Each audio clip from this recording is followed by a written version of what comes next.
আসসালামু আলাইকুম। সবাইকে অভিনন্দন আমাদের আজকের ক্লাসটিতে যুক্ত হওয়ার জন্য।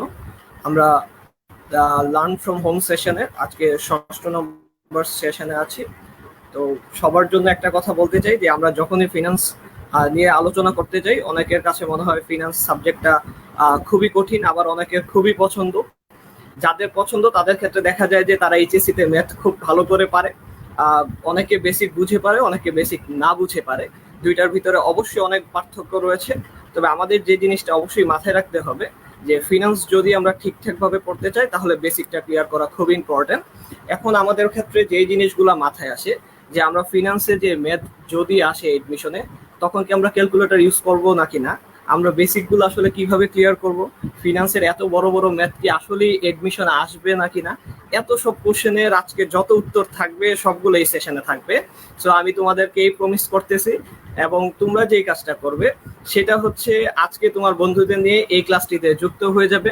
আমরা লাস্ট সেশনে একটা জিনিস দেখেছি যে বরিশাল থেকে, নবাবগঞ্জ থেকে, খুব দূরে দূরে থেকে অনেক বন্ধুরা আমাদের সাথে যুক্ত হয়েছে। কিন্তু আমরা চাই আজকে আবার দেখতে যে আমরা আসলে বাংলাদেশের আর কোথায় কোথায় যেতে পেরেছি। আমরা চাই পুরো বাংলাদেশে আমাদের ক্লাসটি চলে যাক। তোমরা যে কাজটি করবে, তোমরা আজকে আবারও একটু জানাই দিবে যে তোমরা কোন কোন কলেজ থেকে আমাদের সাথে যুক্ত হচ্ছ, এবং তোমাদের সবচেয়ে কাছের দুজন বন্ধুকে মেনশন করে নিয়ে আসবে আমাদের সাথে, এবং প্রতিযোগিতা করে বোঝার ট্রাই করব যে আমাদের প্রিপারেশন আসলে কতটুকু ঠিক। এবং আমি আর কথা না বাড়িয়ে চলে যাব তোমাদের সবচেয়ে প্রিয় ইনস্ট্রাক্টরের কাছে, সেটা হচ্ছে শফিউল শুভ। এবং আমার কাছে মনে হয় শফিউল শুভর এই ক্লাস সম্পর্কে অত্যন্ত জ্ঞান রয়েছে, ধারণা রয়েছে, যা তোমাদের সাথে শেয়ার করবে। এবং আমরা সেই অপেক্ষায় আছি। শফিউল শুভ, তোমার কাছে। আসসালামু আলাইকুম এভরিওয়ান। আশা করি সবাই ভালো আছেন। তো এই এক্সপিরিয়েন্সটা আমার জন্য একদমই নতুন, কারণ এতদিন আমি ছিলাম মিনহাজের জায়গায়, অর্থাৎ আমি ছিলাম হোস্টিং এ। আমি তোমাদের সমস্যাগুলো তোমাদের শিক্ষকদের কাছে তুলে দিয়েছিলাম। তো আজকে প্রথমবার কিছু পড়ানোর উদ্দেশ্য নিয়ে আসলাম। পড়ানো বলতে আমরা আসলে চেষ্টা করবো একটু গল্প করতে করতে আমাদের এই 1 ঘন্টার বোরিং জীবনে আমরা 1 ঘন্টা যদি কিছু একটা জিনিস শিখে যেতে পারি। ধরেন 4-5টা কনসেপ্ট শিখে গেলাম, বা আমরা কিভাবে ম্যাথমেটিক্স ক্যালকুলেটর ছাড়া ব্যবহার করা যায় সেটা শিখে যেতে পারলাম, তাহলে এটা কিন্তু অনেক বড় একটা প্রাপ্তি বলে আমরা বিশ্বাস করি। তো সেই বিশ্বাসের জায়গা থেকেই কিন্তু আমাদের এই Luminous learn from home session. আমরা চাই সবাই মিলে শিখতে, আমরা চাই সবাই মিলে গল্প করতে করতে এই লকডাউন অবস্থা থেকে আমরা যদিও বের হয়ে আসছি, আমরা জানি আমাদের বাসার বাইরে যাওয়া উচিত না, স্কুল কলেজ বিশ্ববিদ্যালয় বন্ধ। তো আমরা ঘরে থেকে কিছু করতে পারি কিনা সেই চিন্তা থেকে আসলে আমাদের এই সেশন গুলো। তো এই জন্যই আসলে তোমরা আগের সেশন গুলোতে বলেছিলে তোমাদের অনেকেই ফাইন্যান্স নিয়ে প্রবলেম ছিল। তো ফাইন্যান্স সাবজেক্টটা নিয়ে কিন্তু আজকে আমরা চলে এসেছি, এবং খেয়াল করলে দেখতে পাবে আমরা লুমিনাসের প্ল্যাটফর্ম থেকে তোমরা যেই যেই সাবজেক্টগুলো নিয়ে কথা বলতে চাচ্ছ বা যেই যেই সাবজেক্ট চাচ্ছ সেগুলো নিয়ে কিন্তু ক্লাস নিয়ে আসছি। সো তোমাদেরকে অনুরোধ করবো আমি, তোমরা এই ক্লাসটা সবার মধ্যে পৌঁছে দিবে যাতে করে আমরা সবাই মিলে ক্লাসটা করতে পারি, একসাথে আনন্দের মাধ্যমে ক্লাসটা করতে পারি। এবং আরেকটা রিকোয়েস্ট থাকবে, যেহেতু এটা একটা ক্লাস 1 ঘন্টা, আমি সবাইকে রিকোয়েস্ট করব তোমরা দুইটা জিনিস করবে। এক, তোমার কলম এবং খাতাটি নিয়ে সাথে রাখবা। দুই, তোমার যে হেডফোনটি রয়েছে সেটি একটু কানেক্ট করে ফেলো, তাহলে সাউন্ড শুনতে প্রবলেম হবে না। আমরা একটা ভালো ডিসকাশন মূলক একটা সেশন শুরু করতে পারি। তো মিনহাজ, আমরা ওদেরকে একটু ঢাকা বিশ্ববিদ্যালয়ের প্রশ্নপত্রের প্যাটার্নের সাথে পরিচয় করানোর আগে ওদের কমেন্ট গুলো পড়তে চাই। তুমি যদি ওরা কোথায় কোথা থেকে যুক্ত হয়েছে সেই কমেন্ট গুলো পড়ে ওদেরকে পরিচয় করে দাও আমাদের সাথে। রাইট, আমাদের সাথে নটরডেম কলেজ থেকে যুক্ত আছে, এবং আমাদের সাথে যুক্ত আছে আরো অনেকগুলা কলেজ থেকে, যেগুলো আমাদের প্রতিদিন নতুন নতুন জায়গায় আমাদেরকে পৌঁছে দিচ্ছে। এবং আমরা দেখতে পাচ্ছি সিটি কলেজ থেকে অনেকে আছে, আমরা দেখতে পাচ্ছি ডিআরএমসি থেকে অনেকে আছে, এবং সত্যিকার অর্থে বলতে হবে যে গুলশান কমার্স কলেজ থেকে আমাদের বন্ধুরা যুক্ত আছে। তো আমরা আশা করি যে প্রতিদিন আমাদের ক্লাসটি আরো নতুন নতুন জায়গায় চলে যাচ্ছে, এবং আশা করি আমাদের শিক্ষার এই চেষ্টা সবসময় অব্যাহত থাকবে। সো শুভ, তুমি তোমার মতো গ্রাউন্ড নিয়ে ওদের উদ্দেশ্যে কিছু বলতেই পারো। ইনশাল্লাহ, সো আমরা শুরু করে দিতে পারি। আমরা আর কাল বিলম্ব না করি, আশা করি সবাই আস্তে আস্তে যুক্ত হয়েছে এবং হচ্ছে, এবং যারা দেরি করে যুক্ত হবে কোনো চিন্তার কারণ থাকবে না, কারণ আমাদের প্রত্যেকটা ক্লাস কিন্তু ইউটিউব চ্যানেল লুমিনাস এডুকেশনে সংরক্ষণ করা থাকে। সো কেউ যদি 5-10 মিনিট পরেও জয়েন করে মিহাজ, সে কিন্তু চাইলে পরদিন সকাল থেকেই এই ক্লাসটি ইউটিউবে বারবার দেখে বুঝে নিতে পারে। সো আশা করবো আমরা একটা এই ডিসকাশন মূলক আলোচনা এখন থেকে শুরু করতে পারি। মিনহাজ, তুমি যদি ওদেরকে স্ক্রিনটা শেয়ার করে দাও, আমরা আমাদের স্লাইডের মধ্যে চলে যাই, তাহলে আমাদের ডিসকাশনটা আরো অনেকটা সহজ হয়ে যাবে। সো আসলে একটু আগে আমরা আমাদের পরিচয় দিয়েছিলাম। আজকে আমাদের বিষয় হচ্ছে ঢাকা বিশ্ববিদ্যালয়ে ভর্তি পরীক্ষায় এবং উচ্চ মাধ্যমিকে ফিনান্স বিষয়ে আসলে আমাদের কি ধরনের প্রস্তুতি হওয়া উচিত সেগুলো নিয়ে। আমরা যদি পরের স্লাইডে যাই, আমরা দেখতে পাবো এই জিনিসগুলোই আহ, আহ, এখানে লিখে আছে যে আমাদের আজকে 6 নাম্বার সেশন, এর আগে 5টা সেশন হয়ে গিয়েছে। আমরা ইংরেজি নিয়ে কথা বলেছিলাম, বাংলা নিয়ে কথা বলেছিলাম, হিসাব বিজ্ঞান নিয়ে মিনহাজ ভাইয়া 2টা সেশন নিয়ে এসেছিল, এবং আমরা একটা ঈদ স্পেশাল সেশনে যারা সফল হয়েছে লুমিনাস থেকে, প্রথম থেকে শুরু করে জাকির হোসেন শান্ত থেকে শুরু করে নবম, এই শিক্ষার্থীরা যখন আমাদের সাথে এসে এক্সপিরিয়েন্স শেয়ার করেছিল 4 নাম্বার সেশনে, সেখান থেকে শিক্ষার্থীদের কিছুটা বেনিফিট হয়েছিল।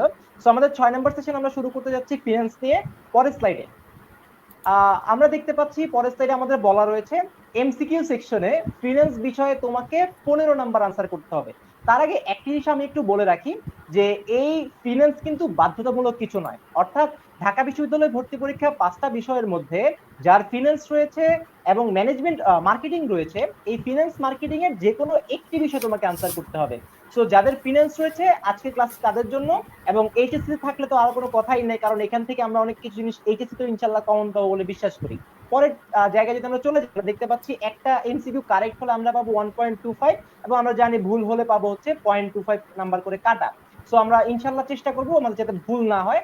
এবং আমরা জানি আমাদের রিটেন সেকশনের প্রতি সাবজেক্ট থেকে একটা করে প্রশ্ন আসে, এবং রিটেন সেকশনের প্রশ্ন থাকে হচ্ছে 4 নাম্বার। মিনা যদি পরের স্লাইডে ওদেরকে একটু দেখাও, রিটেন সেকশনে 4 নাম্বার প্রশ্ন ওদের থাকবে একটা প্রশ্নে, এবং কি প্রশ্নটা এসেছিল, কিভাবে আনসার করতে হয় রিটেন সেকশনে, সেটাই আমরা আজকে ডিসকাস করার চেষ্টা করব।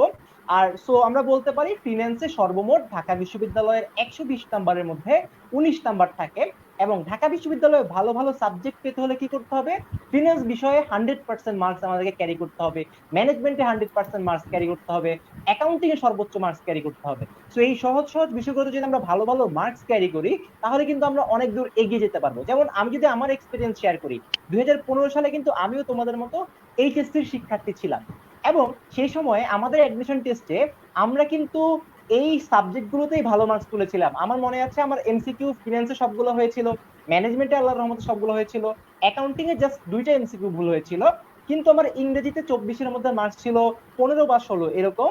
আবার আমার বাংলায় মার্কস ছিল, তোমরা সবাই অনেকে হয়তো বা জানো, 9 বা 9.5। অর্থাৎ 9.5 বা 9 পেয়েও কিন্তু আমি একটা ভালো পজিশন হোল্ড করে ফিনান্সের মতো সাবজেক্ট ঢাকা বিশ্ববিদ্যালয়ে পড়তে পেরেছি। তার অন্যতম কারণ হচ্ছে ফিনান্স এবং ম্যানেজমেন্টে ফুল নাম্বার। সো ম্যানেজমেন্টে ফুল নাম্বার পাওয়াটা অনেক বেশি গুরুত্বপূর্ণ। আমরা যদি পরে একদম এমসিকিউ সেকশনে কুইজ আকারে শুরু করি, আজকে আমরা তোমাদের 12টা কোশ্চেন সলভ করে দেখাবো, এবং সেই রিলেটেড প্রশ্নগুলো জানবো, এবং পাশাপাশি তোমরা সঠিক উত্তরগুলো কমেন্ট সেকশনে দিয়ে আমাদেরকে জানিয়ে দিবে কার কয়টা এমসিকিউ এই ক্লাসে হয়েছে, এবং ক্লাসটি যদি তুমি শেয়ার করো, এই ক্লাস শেষে পুরো স্লাইডটির সলিউশন সহ ব্যাখ্যা তোমার কাছে চলে যাবে। আমরা যদি প্রথম প্রশ্নই দেখতে পাই, আজকে শুরু করতেছি। 1 নম্বর প্রশ্ন, নিচের কোনটি চলতি মূলধনের উপাদান? অর্থাৎ আমাদের কাছে জানতে চেয়েছে চলতি মূলধনের উপাদান কি। তোমরা দ্রুত কমেন্ট সেকশনে আমাদেরকে জানিয়ে দাও যে কোনটা কারেক্ট আনসার। অপশন এ বাণিজ্যিক পত্র, নাকি অপশন বি ট্রেজারি বিল, নাকি অপশন সি ডিবেঞ্চার, নাকি অপশন ডি মজুত পণ্য। সো তোমরা দ্রুত কমেন্ট সেকশনে আনসার লিখতে থাকো, এ বা বি বা সি বা ডি। মিনাজ, আমি তোমাকে একটু জানিয়ে দিতে চাই, আজকে 12টা কোশ্চেন, 12টা যার যার কারেক্ট হবে, আমি প্রত্যেককে কথা দিচ্ছি তাদেরকে আমি কমেন্ট সেকশনে ধন্যবাদ লিখে রিপ্লাই দিব, এবং অবশ্যই তাদেরকে আমার পক্ষ থেকে একটা পুরস্কার প্রদান করব। সো যাদের যাদের 12টা হবে তাদেরকে আমি কিন্তু অবশ্যই একটা পুরস্কার প্রদান করব, এবং সেই পুরস্কারটা আমার পক্ষ থেকে একটা কমিটমেন্ট হিসেবে থাকলো। ইনশাআল্লাহ তোমাদের সাথে আমি পার্সোনালি যোগাযোগ করব। সো অনেকে কিন্তু আনসার করা শুরু করে দিয়েছো, আমি দেখতে পাচ্ছি একজন কমেন্ট করেছে একে ডি, মুবিন কমেন্ট করেছে অপশন ডি। সো আমরা আরো দেখতে পাচ্ছি মানুষজন কিন্তু কমেন্ট করছে। তো তাদের উত্তরটা কি কারেক্ট হয়েছে কিনা সেটি দেখার জন্য আমরা একটু কনসেপচুয়ালি ব্যাখ্যা দেওয়ার চেষ্টা করি। তো আনসার করতে পারার চাইতে ইম্পর্টেন্ট হচ্ছে মিনাজ আমাদের কনসেপচুয়ালি জিনিসগুলো কারেক্ট থাকা, তাই না? তো আমরা একটু কনসেপ্টে চলে যাই পরের স্লাইডে। আমরা যদি দেখতে পাই, পরের স্লাইডে দেখতে পাচ্ছি একটা ছবি, সেই ছবিতে আমরা দেখতে পাচ্ছি একটা সুপার স্টোর। অর্থাৎ আমরা সবাই কিন্তু মিনহাজ এই লকডাউনের মধ্যে বাজার করার জন্য কি বেছে নিয়েছিলাম, স্বপ্ন, মিনা বাজার, আগোরা, প্রিন্স বাজার, এরকম প্ল্যাটফর্ম গুলো। এবং এই প্ল্যাটফর্ম গুলোকে যদি আমি একটা ব্যবসা ধরি, এদের কিন্তু মোটা দাগে 2 ধরনের খরচ আছে। মিনাজ, তুমি অ্যাকাউন্টিং করাও, তুমি এই জিনিসটা জানো যে 2 ধরনের খরচের মধ্যে একটা হচ্ছে স্থায়ী খরচ, আর একটা হচ্ছে চলতি খরচ। আর স্থায়ী মূলধন কোনগুলো? এই স্থায়ী খরচের জন্য যে মূলধনগুলো আনা হয় সেগুলো। চলতি মূলধন কোনগুলো? 1 বছর বা তার কম সময়ের জন্য যে খরচগুলো আনা হয় সেগুলো। আমরা যদি এই পিকচারের দিকে তাকাই, ছবির দিকে তাকালে দেখতে পাবো এই স্বপ্নের মধ্যে একটা ইনফ্রাস্ট্রাকচার রয়েছে, অর্থাৎ একটা বিল্ডিং রয়েছে, তাই না? বিল্ডিংটা কিন্তু দীর্ঘমেয়াদী, তাহলে এটি হচ্ছে ওদের জন্য স্থায়ী মূলধন, এই টাকাটা। এবং আমরা যদি দেখতে পাই একটা ল্যাপটপ রয়েছে, বারকোড রিডার রয়েছে, যেখানে পাঞ্চ করে ওরা হচ্ছে বিলটা আমাদেরকে দেয়, সেটি ওদের জন্য একটা দীর্ঘমেয়াদী খরচ, তাই না? কিন্তু আসবাবপত্রের বাইরে গিয়েও তাদের কিছু খরচ রয়েছে, যেমন তাদেরকে কিন্তু সকালবেলা এই কাঁচা বাজার গুলো আনতে হয়, মাংস আনতে হয়, মাছ আনতে হয়, অনেক ধরনের সামগ্রী আনতে হয় যেগুলো তারা আমাদের কাছে বিক্রি করে। এগুলো তাদের জন্য কি, এগুলো তাদের জন্য হচ্ছে দৈনন্দিন খরচ। এছাড়াও তাদেরকে কিন্তু মাসে মাসে একটা বেতন দিতে হয় তাদের কর্মচারীদেরকে, এটাও কিন্তু তাদেরকে একটা ফ্লেক্সিবল ওয়েতে দিতে হয়, এটিও তাদের কিন্তু এক ধরনের চলতি খরচ, তাই না? সো আমরা দেখতে পাচ্ছি ব্যবসায় নিত্য নৈমিত্তিক প্রয়োজনে যা ব্যবসায় পরিচালনার জন্য দৈনন্দিন আবশ্যক হয় সেগুলোই হচ্ছে চলতি মূলধন। আমরা যদি পরের স্লাইডে যাই, চলতি মূলধনের টোটাল কিন্তু 4টা উপাদান রয়েছে, এই ক্লাসে আমরা শিখে ফেলবো। 4টা উপাদান কি কি? একটা হচ্ছে নগদ, সবচেয়ে বেশি গুরুত্বপূর্ণ, নগদ টাকা, ক্যাশ, যেটা ছাড়া ব্যবসা অচল। 2 নাম্বার প্রাপ্যসমূহ। প্রাপ্যসমূহ আমরা কি জানি যে মানুষজন প্রাপ্য হিসাব বলে যে জিনিসগুলোকে আখ্যায়িত করে থাকে। মজুদ পণ্য, মজুদ পণ্য কিন্তু স্বল্প মেয়াদী, অর্থাৎ আমার কাঁচামালগুলো প্রতিদিন আসে, আমাদের কাছে এগুলো আসার পর এগুলো আবার চলে যায়, আমরা এগুলো বিক্রি করে ফেলি। 3 নাম্বার প্রদেয় সমূহ, কেউ আমাদের কাছে টাকা পায়, এগুলো সবই হচ্ছে কি স্বল্প মেয়াদী। সো এগুলো কোন ধরনের মূলধন আমাদের জন্য? চলতি মূলধন। সো অবশ্যই এই 4টার মধ্যে যেটা কারেক্ট অ্যান্সার সেটাই হবে। মিনাজ আমরা যদি কারেক্ট অ্যান্সার ওদেরকে দেখাই তাহলে ওরা দেখতে পাবে যে কারেক্ট অ্যান্সার হচ্ছে আমাদের অপশন ডি, মজুদ পণ্য। এবং খেয়াল করে দেখবে সবাই কিন্তু এই জিনিসটা সঠিক উত্তর দিয়েছে। সো একটা জিনিস আমি একটু জানিয়ে রাখতে চাই যে এখান থেকে সঠিক উত্তর দেওয়ার চাইতেও গুরুত্বপূর্ণ হচ্ছে এই কোশ্চেনটা যদি পরের বছর এইচএসসি তে বা ঢাকা বিশ্ববিদ্যালয়ে অন্য যে 3টা চলতি উপাদান রয়েছে সেটা দিয়েও আসে, তাহলেও যাতে আমরা সঠিক উত্তরটি করতে পারি। সো অভিনন্দন তোমাদেরকে, তোমরা কারেক্ট উত্তরটি দিতে পেরেছো। দ্বিতীয় কোশ্চেনে যদি আমরা চলে যাই, দ্বিতীয় কোশ্চেনটা একটু গুরুত্বপূর্ণ, সবাই একটু মনোযোগ দিবে, না হলে কিন্তু এই জিনিসটা ভুল করবে। প্রশ্ন হচ্ছে বাজার নির্ধারিত সুদের হার ও বন্ডের মূল্যের মধ্যে কোন ধরনের সম্পর্ক বিদ্যমান? আমি আবারও বলতেছি, বাজার নির্ধারিত সুদের হার, যে সুদটা বাজার নির্ধারণ করে দেয় বা আমরা এভারেজ ইন্টারেস্ট রেট বলি, সেটার সাথে একটা বন্ডের মূল্যের মধ্যে কোন ধরনের সম্পর্ক বিদ্যমান? সেটা কি সমানুপাতিক, নাকি সেটা নিরপেক্ষ, নাকি সেটা ঋণাত্মক, নাকি ধনাত্মক? গত বছর ঢাকা বিশ্ববিদ্যালয়ের প্রশ্ন। ওরা সঠিক উত্তর দিতে থাকুক মিনহাজ, ওদের যদি কোনো প্রশ্ন থাকে কমেন্ট গুলো তুমি আমার মাধ্যমে জানিয়ে দিবে। সো আমরা একটু ব্যাখ্যায় দেওয়ার চেষ্টা করি যে এই জিনিসটা সম্পর্কটা আমরা অনেকেই জানি, একদম মুখস্থ করে ফেলি, কারণ এটা আমাদের বারবার পরীক্ষায় আসে, একদম ইম্পর্টেন্ট একটা প্রশ্ন। কিন্তু কিভাবে সম্পর্কটা আসছে সেটা জানাটা কিন্তু অনেক বেশি গুরুত্বপূর্ণ। তাহলে যেটা হবে, আমরা অন্যান্য প্রশ্নগুলোকেও সঠিক উত্তর দিতে সক্ষম হব। মিনহাজ আমরা যদি পরের স্লাইডে চলে যাই, একজন প্রশ্ন করেছে যে ভাইয়া, আগের প্রশ্ন থেকে তোমরা কিন্তু এই প্রশ্নটা উত্তর দিতে থাকো, আমরা ওই প্রশ্নটা একটু ডিল করি। প্রিয়া প্রশ্ন করেছে, ভাইয়া প্রদেয় সমূহ কিভাবে চলতি মূলধন? প্রিয়া তুমি চিন্তা করো তো যে প্রদেয় সমূহ মানে কি? প্রদেয় সমূহ মানে হচ্ছে তোমার কাছে কেউ টাকা পায়। এখন চিন্তা করো, কেউ যদি তোমার কাছে টাকা পেয়ে থাকে, তোমার টাকাটা যদি না দাও তুমি এখন তাদেরকে, তাহলে কি হচ্ছে? তুমি এই টাকাটা অন্য জায়গায় ব্যবহার করতে পারতেছো। তো যেহেতু তুমি অন্য জায়গায় ব্যবহার করতে পারতেছো, এটা কি স্বল্প মেয়াদে তোমাকে একটা বেনিফিট দিচ্ছে। আর যদি তাকে টাকাটা সাথে সাথে ক্যাশ দিতে হইতো, তাইলে কি হইতো? তাইলে কিন্তু তোমার একটা লোন নিতে হইতো, তাই না? তো এটা কিন্তু তোমাকে এক ধরনের ইনডিরেক্ট সুবিধা দিচ্ছে, যার কারণে প্রদেয় সমূহ স্বল্প মেয়াদী একটা চলতি মূলধনের উৎস হিসাবে কাজ করে। আশা করি প্রিয়া তুমি তোমার প্রশ্নটি পেয়ে গিয়েছো। মিনাজ আমরা ব্যাখ্যায় চলে যাব, পরের স্লাইডে যদি তুমি ওদিকে দেখাও। সো আমরা একটা এক্সাম্পল দিয়ে এই ব্যাখ্যাটা বোঝার চেষ্টা করব। মিনহাজ তোমাকে যদি আমি একটা প্রশ্ন করি, তুমি একটু প্রশ্নটার উত্তর দিও ওদের সুবিধার্থে। কয়েকদিন আগে আমরা জানি যে করোনা ভাইরাস বিগত 3 মাস ধরে বিশ্বব্যাপী একটা ডমিনেশন দেখাচ্ছে। বাংলাদেশে গত 3 মাস ধরে যখন করোনা ভাইরাসের সূত্রপাত হয়, আমরা দেখতে পেয়েছি বাজারে মাস্ক, হ্যান্ড স্যানিটাইজার বা আমাদের যে ডেটল, স্যাভলন, এগুলোর দাম প্রচুর পরিমাণে বৃদ্ধি পেয়েছে। মিনহাজ তুমি কি আমাকে বলতে পারবে এই দাম বৃদ্ধির পিছনে কারণটা কি? আমার কাছে মনে হয় প্রধান কারণ হচ্ছে চাহিদা বৃদ্ধি, কারণ আমরা কখনোই এরকম 10 মিনিট 20 মিনিট পর পর হাত ধুবো এটা কখনো চিন্তাই করি নাই। তো আমার কাছে মনে হয় চাহিদা অনেক বেশি বৃদ্ধি পেয়েছে, সেই তুলনায় হয়তো বা বাজারের যোগানটা বৃদ্ধি পায়নি। রাইট, তাহলে চিন্তা করো তো, চাহিদা যদি বৃদ্ধি পায় জিনিসপত্রের দাম কি হয়? স্বাভাবিকভাবে বৃদ্ধি পাবে। এখন যদি চাহিদা হ্রাস পায়, চিন্তা করো রোজার মাসে আমাদের যেরকম ডিমান্ড ছিল ছোলার মানে বুটের, সেই ডিমান্ড থেকে এখন রয়েছে নাই কিন্তু। তাহলে রোজার মাসে দামটা বেড়ে গিয়েছিল, এখন আস্তে আস্তে কিন্তু দামগুলো কমে যাবে। ঠিক একইভাবে ডাল, এগুলোর দামও কি হবে? কমে যাবে। তো এগুলো কমে যাচ্ছে কেন? কারণ এগুলো চাহিদা হ্রাস পাচ্ছে। তো আমরা একটা জিনিস একটু বোঝার চেষ্টা করি, চাহিদা যখন বৃদ্ধি পায় দাম তখন কি হয়? বৃদ্ধি পায়। চাহিদা যখন হ্রাস পায় একটা জিনিসের দামও কি হয়? হ্রাস পেয়ে যায়। তো আমরা যদি একটা এক্সাম্পল দেখি, ধরো লুমিনাস একটা বন্ড ইস্যু করছে, লুমিনাস একটা কোম্পানি, ওই বন্ডের দাম হচ্ছে 1,000 টাকা এবং কুপন হার 10%। কুপন হার 10% মানে কি? আমি যদি লুমিনাস থেকে একটা বন্ড ইস্যু করি, তোমাদের মিনহাজ ভাইয়া বা তোমরা যদি বন্ডটা কিনতে চাও, তোমরা আমাকে 1,000 টাকা দিয়ে বিনিময়ে আমি তোমাদেরকে বছর বছর 10% সুদের হার দিব, সেটাকে আমি বলতেছি কুপন হার। আর বাজার সুদের হার মানে কি, বাজারে অন্য যে কোম্পানিগুলো আছে ধরো XYZ, তারাও বন্ড ইস্যু করছে এবং তাদের সুদের হারটাও কি 10%। সো আমরা যদি মিনাজ থেকে পরের স্লাইডটা দেখাই, সো দেখতে পাবো যে যদি বাজার সুদের হার বৃদ্ধি পায়, এবার ধরে নিচ্ছি বাজার সুদের হার আগে 10% ছিল, এখন 2% বৃদ্ধি পেয়ে হয়ে গেল 12%। সো যদি 10% থেকে বাজার সুদের হার 12% হয়, তাহলে কি হয় মিনহাজ, ওদেরকে স্লাইডে দেখাও। তাহলে আমরা দেখতে পাচ্ছি যে মানুষ বাজার থেকে কিনে 12% সুদ পেতে চাইবে, আর লুমিনাসের বন্ডটি আর রাখতে চাইবে না, বিক্রি করে দিতে। কেন বলতো? কারণ লুমিনাসের বন্ডটা যদি তুমি রাখো, তুমি পাবে লুমিনাসের কাছ থেকে 10%। তোমার বন্ধুরা যদি বাইরে থেকে একটা বন্ড কিনে, বা অন্য কেউ যদি বাইরে থেকে বাজারে একটা বন্ড কিনে, তখন সে পাবে কিন্তু 12%। অর্থাৎ সে পাচ্ছে 100 টাকায় 12 টাকা, এবং তুমি পাচ্ছ 100 টাকায় 10 টাকা। আর আমরা জানি নিজের বুঝ সবসময় পাগলেও বুঝে। সো চিন্তা করে দেখো, এই সময় কিন্তু তুমি আর বন্ডটা রাখতে চাইবে না, তুমি বন্ডটা বিক্রি করে দিবে।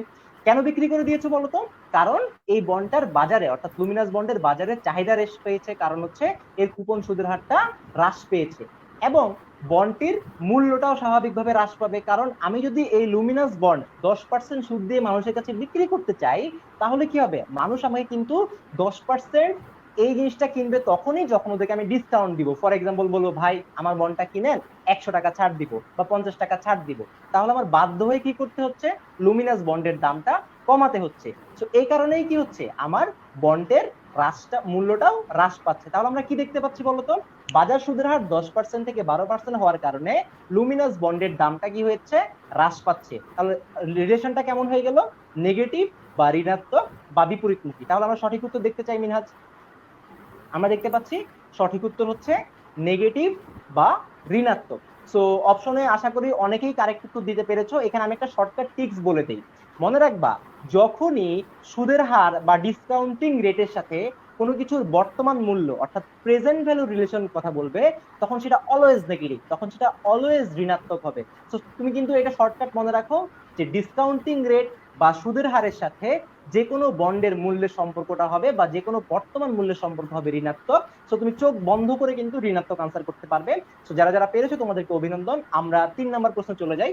মিনহাজ, ওরা যদি কোনো প্রশ্ন করে কমেন্টে অবশ্যই জানিয়ে দিই। হ্যাঁ, অবশ্যই আমি একটু অ্যাড করতে চাই যে আমাদের বন্ধুরা কিন্তু এত এত উপস্থিতি, আজকে 100-র কাছাকাছি তাদের উপস্থিতি। আমরা যেটা একটা ক্লাসে কখনো চিন্তাও করতে পারি না। আমরা যখন ক্লাস নেই সেখানে স্টুডেন্ট থাকে 50-55, কারণ আমরা চাই রুমের পরিবেশটা ভালো থাকুক। বাট এই একটা প্ল্যাটফর্ম, এখানে এত বন্ধু সবাই একসাথে আসছে। আমি আশা করি তোমরা এই ক্লাসটি বারবার শেয়ার করতে থাকবে, যাতে আমরা 100 পার হয়ে 200-র কাছাকাছি চলে যেতে পারি। সবাইকে অনেক অনেক ধন্যবাদ। মিনহাজ, আরেকটা জিনিস তোমাকে আমি বলে দিই, ওরা যদি এই স্লাইডটি শেয়ার করে, এতে কিন্তু ওরা এই স্লাইডের যতগুলো নোট আছে, ব্যাখ্যা আছে, সেই ব্যাখ্যাগুলো কিন্তু ওদের কাছে একটা নোট আকারে চলে যাবে। সো এটা কিন্তু ওর জন্য একটা অপরচুনিটি। ও কিন্তু চাইলে এগুলো, এই সহজ শর্টকাট গুলো ওর কাছে নিজে নিয়ে নিতে পারে ক্লাসটি শেয়ার করার মাধ্যমে। আজকে আমরা পৌঁছে দিব ওদেরকে। মিনহাজ, পরের স্লাইডটায় আমরা চলে যাই, 3 নাম্বার কোশ্চেনটায়। আমরা যদি 3 নাম্বার কোশ্চেন দেখি, নিচের আর্থিক সম্পদ সমূহের মধ্যে কোনটি কম ঝুঁকি থেকে অধিক ঝুঁকির ক্রমধারা? অর্থাৎ আমাদেরকে সিরিয়াল বানাইতে হবে। আমি একটু প্রশ্নটা ওদের সহজার্থে ব্যাখ্যা করে দেই। সিরিয়াল বানাবো কেমনে, আগে দিব যেটার কম ঝুঁকি, তারপরে দিব সেকেন্ড কম ঝুঁকি, তারপরে লাস্টে দিব সর্বোচ্চ ঝুঁকিপূর্ণ সিকিউরিটি গুলা। সো অপশন এ তে রয়েছে অগ্রাধিকার শেয়ার আগে, সাধারণ শেয়ার মাঝে, বন্ড শেষে। অপশন বি তে রয়েছে বন্ড আগে, সাধারণ শেয়ার মাঝে, অগ্রাধিকার শেয়ার শেষে। অপশন সি তে রয়েছে সাধারণ শেয়ার আগে, অগ্রাধিকার শেয়ার মাঝে, বন্ড শেষে। এবং অপশন ডি তে রয়েছে বন্ড আগে, অগ্রাধিকার শেয়ার মাঝে, সাধারণ শেয়ার শেষে। মিনহাজ, ওদের কমেন্ট গুলো যদি ওরা আনসার করা শুরু করে দেয়, তাহলে আমরা দেখতে চাই ওরা আসলে সঠিক উত্তরের কাছাকাছি যেতে পারছে কিনা। ফারহান আনসার করেছে অপশন সি, মায়ামি আনসার করছে অপশন ডি। আমরা দেখতে পাচ্ছি ওরা কিন্তু একটা ব্যাখ্যামূলক জায়গায় চলে গেছে, কন্ট্রাডিক্টরি জায়গায়। আমরা দেখতে পাচ্ছি নাহিদা আনসার করছে অপশন ডি, অর্থাৎ কেউ কিন্তু অপশন সি এর মধ্যেও চলে যাচ্ছে। মুসা আনসার করছে অপশন ডি। সো এটাতে কিন্তু একটা কনফিউশন হইতে পারে। কাজী তানভীর স্বপ্ন আনসার করছে অপশন ডি। আমাদের তাহলে কি জানা দরকার মিনহাজ? এটা সঠিক ব্যাখ্যাটা জানা দরকার, যাতে করে পরের দিন এরকম কোনো কোশ্চেন দেখলে সবাই সঠিক উত্তর দিতে পারি এবং ব্যাখ্যা সহ দিতে পারি। একটা জিনিস খেয়াল করো, এখানে কিন্তু 3 ধরনের এমসিকিউ আসতে পারে মিনহাজ, যে সবচেয়ে কম ঝুঁকিপূর্ণ কোনটা, সবচেয়ে বেশি ঝুঁকিপূর্ণ কোনটা, বা দ্বিতীয় সর্বোচ্চ ঝুঁকির কোন সিকিউরিটি রয়েছে। সো আমরা পরের স্লাইডে ব্যাখ্যাটা দেখতে চাই। পরের স্লাইডে যদি তুমি যাও, তুমি ব্যাখ্যাটা ওদেরকে দেখাতে পারবে।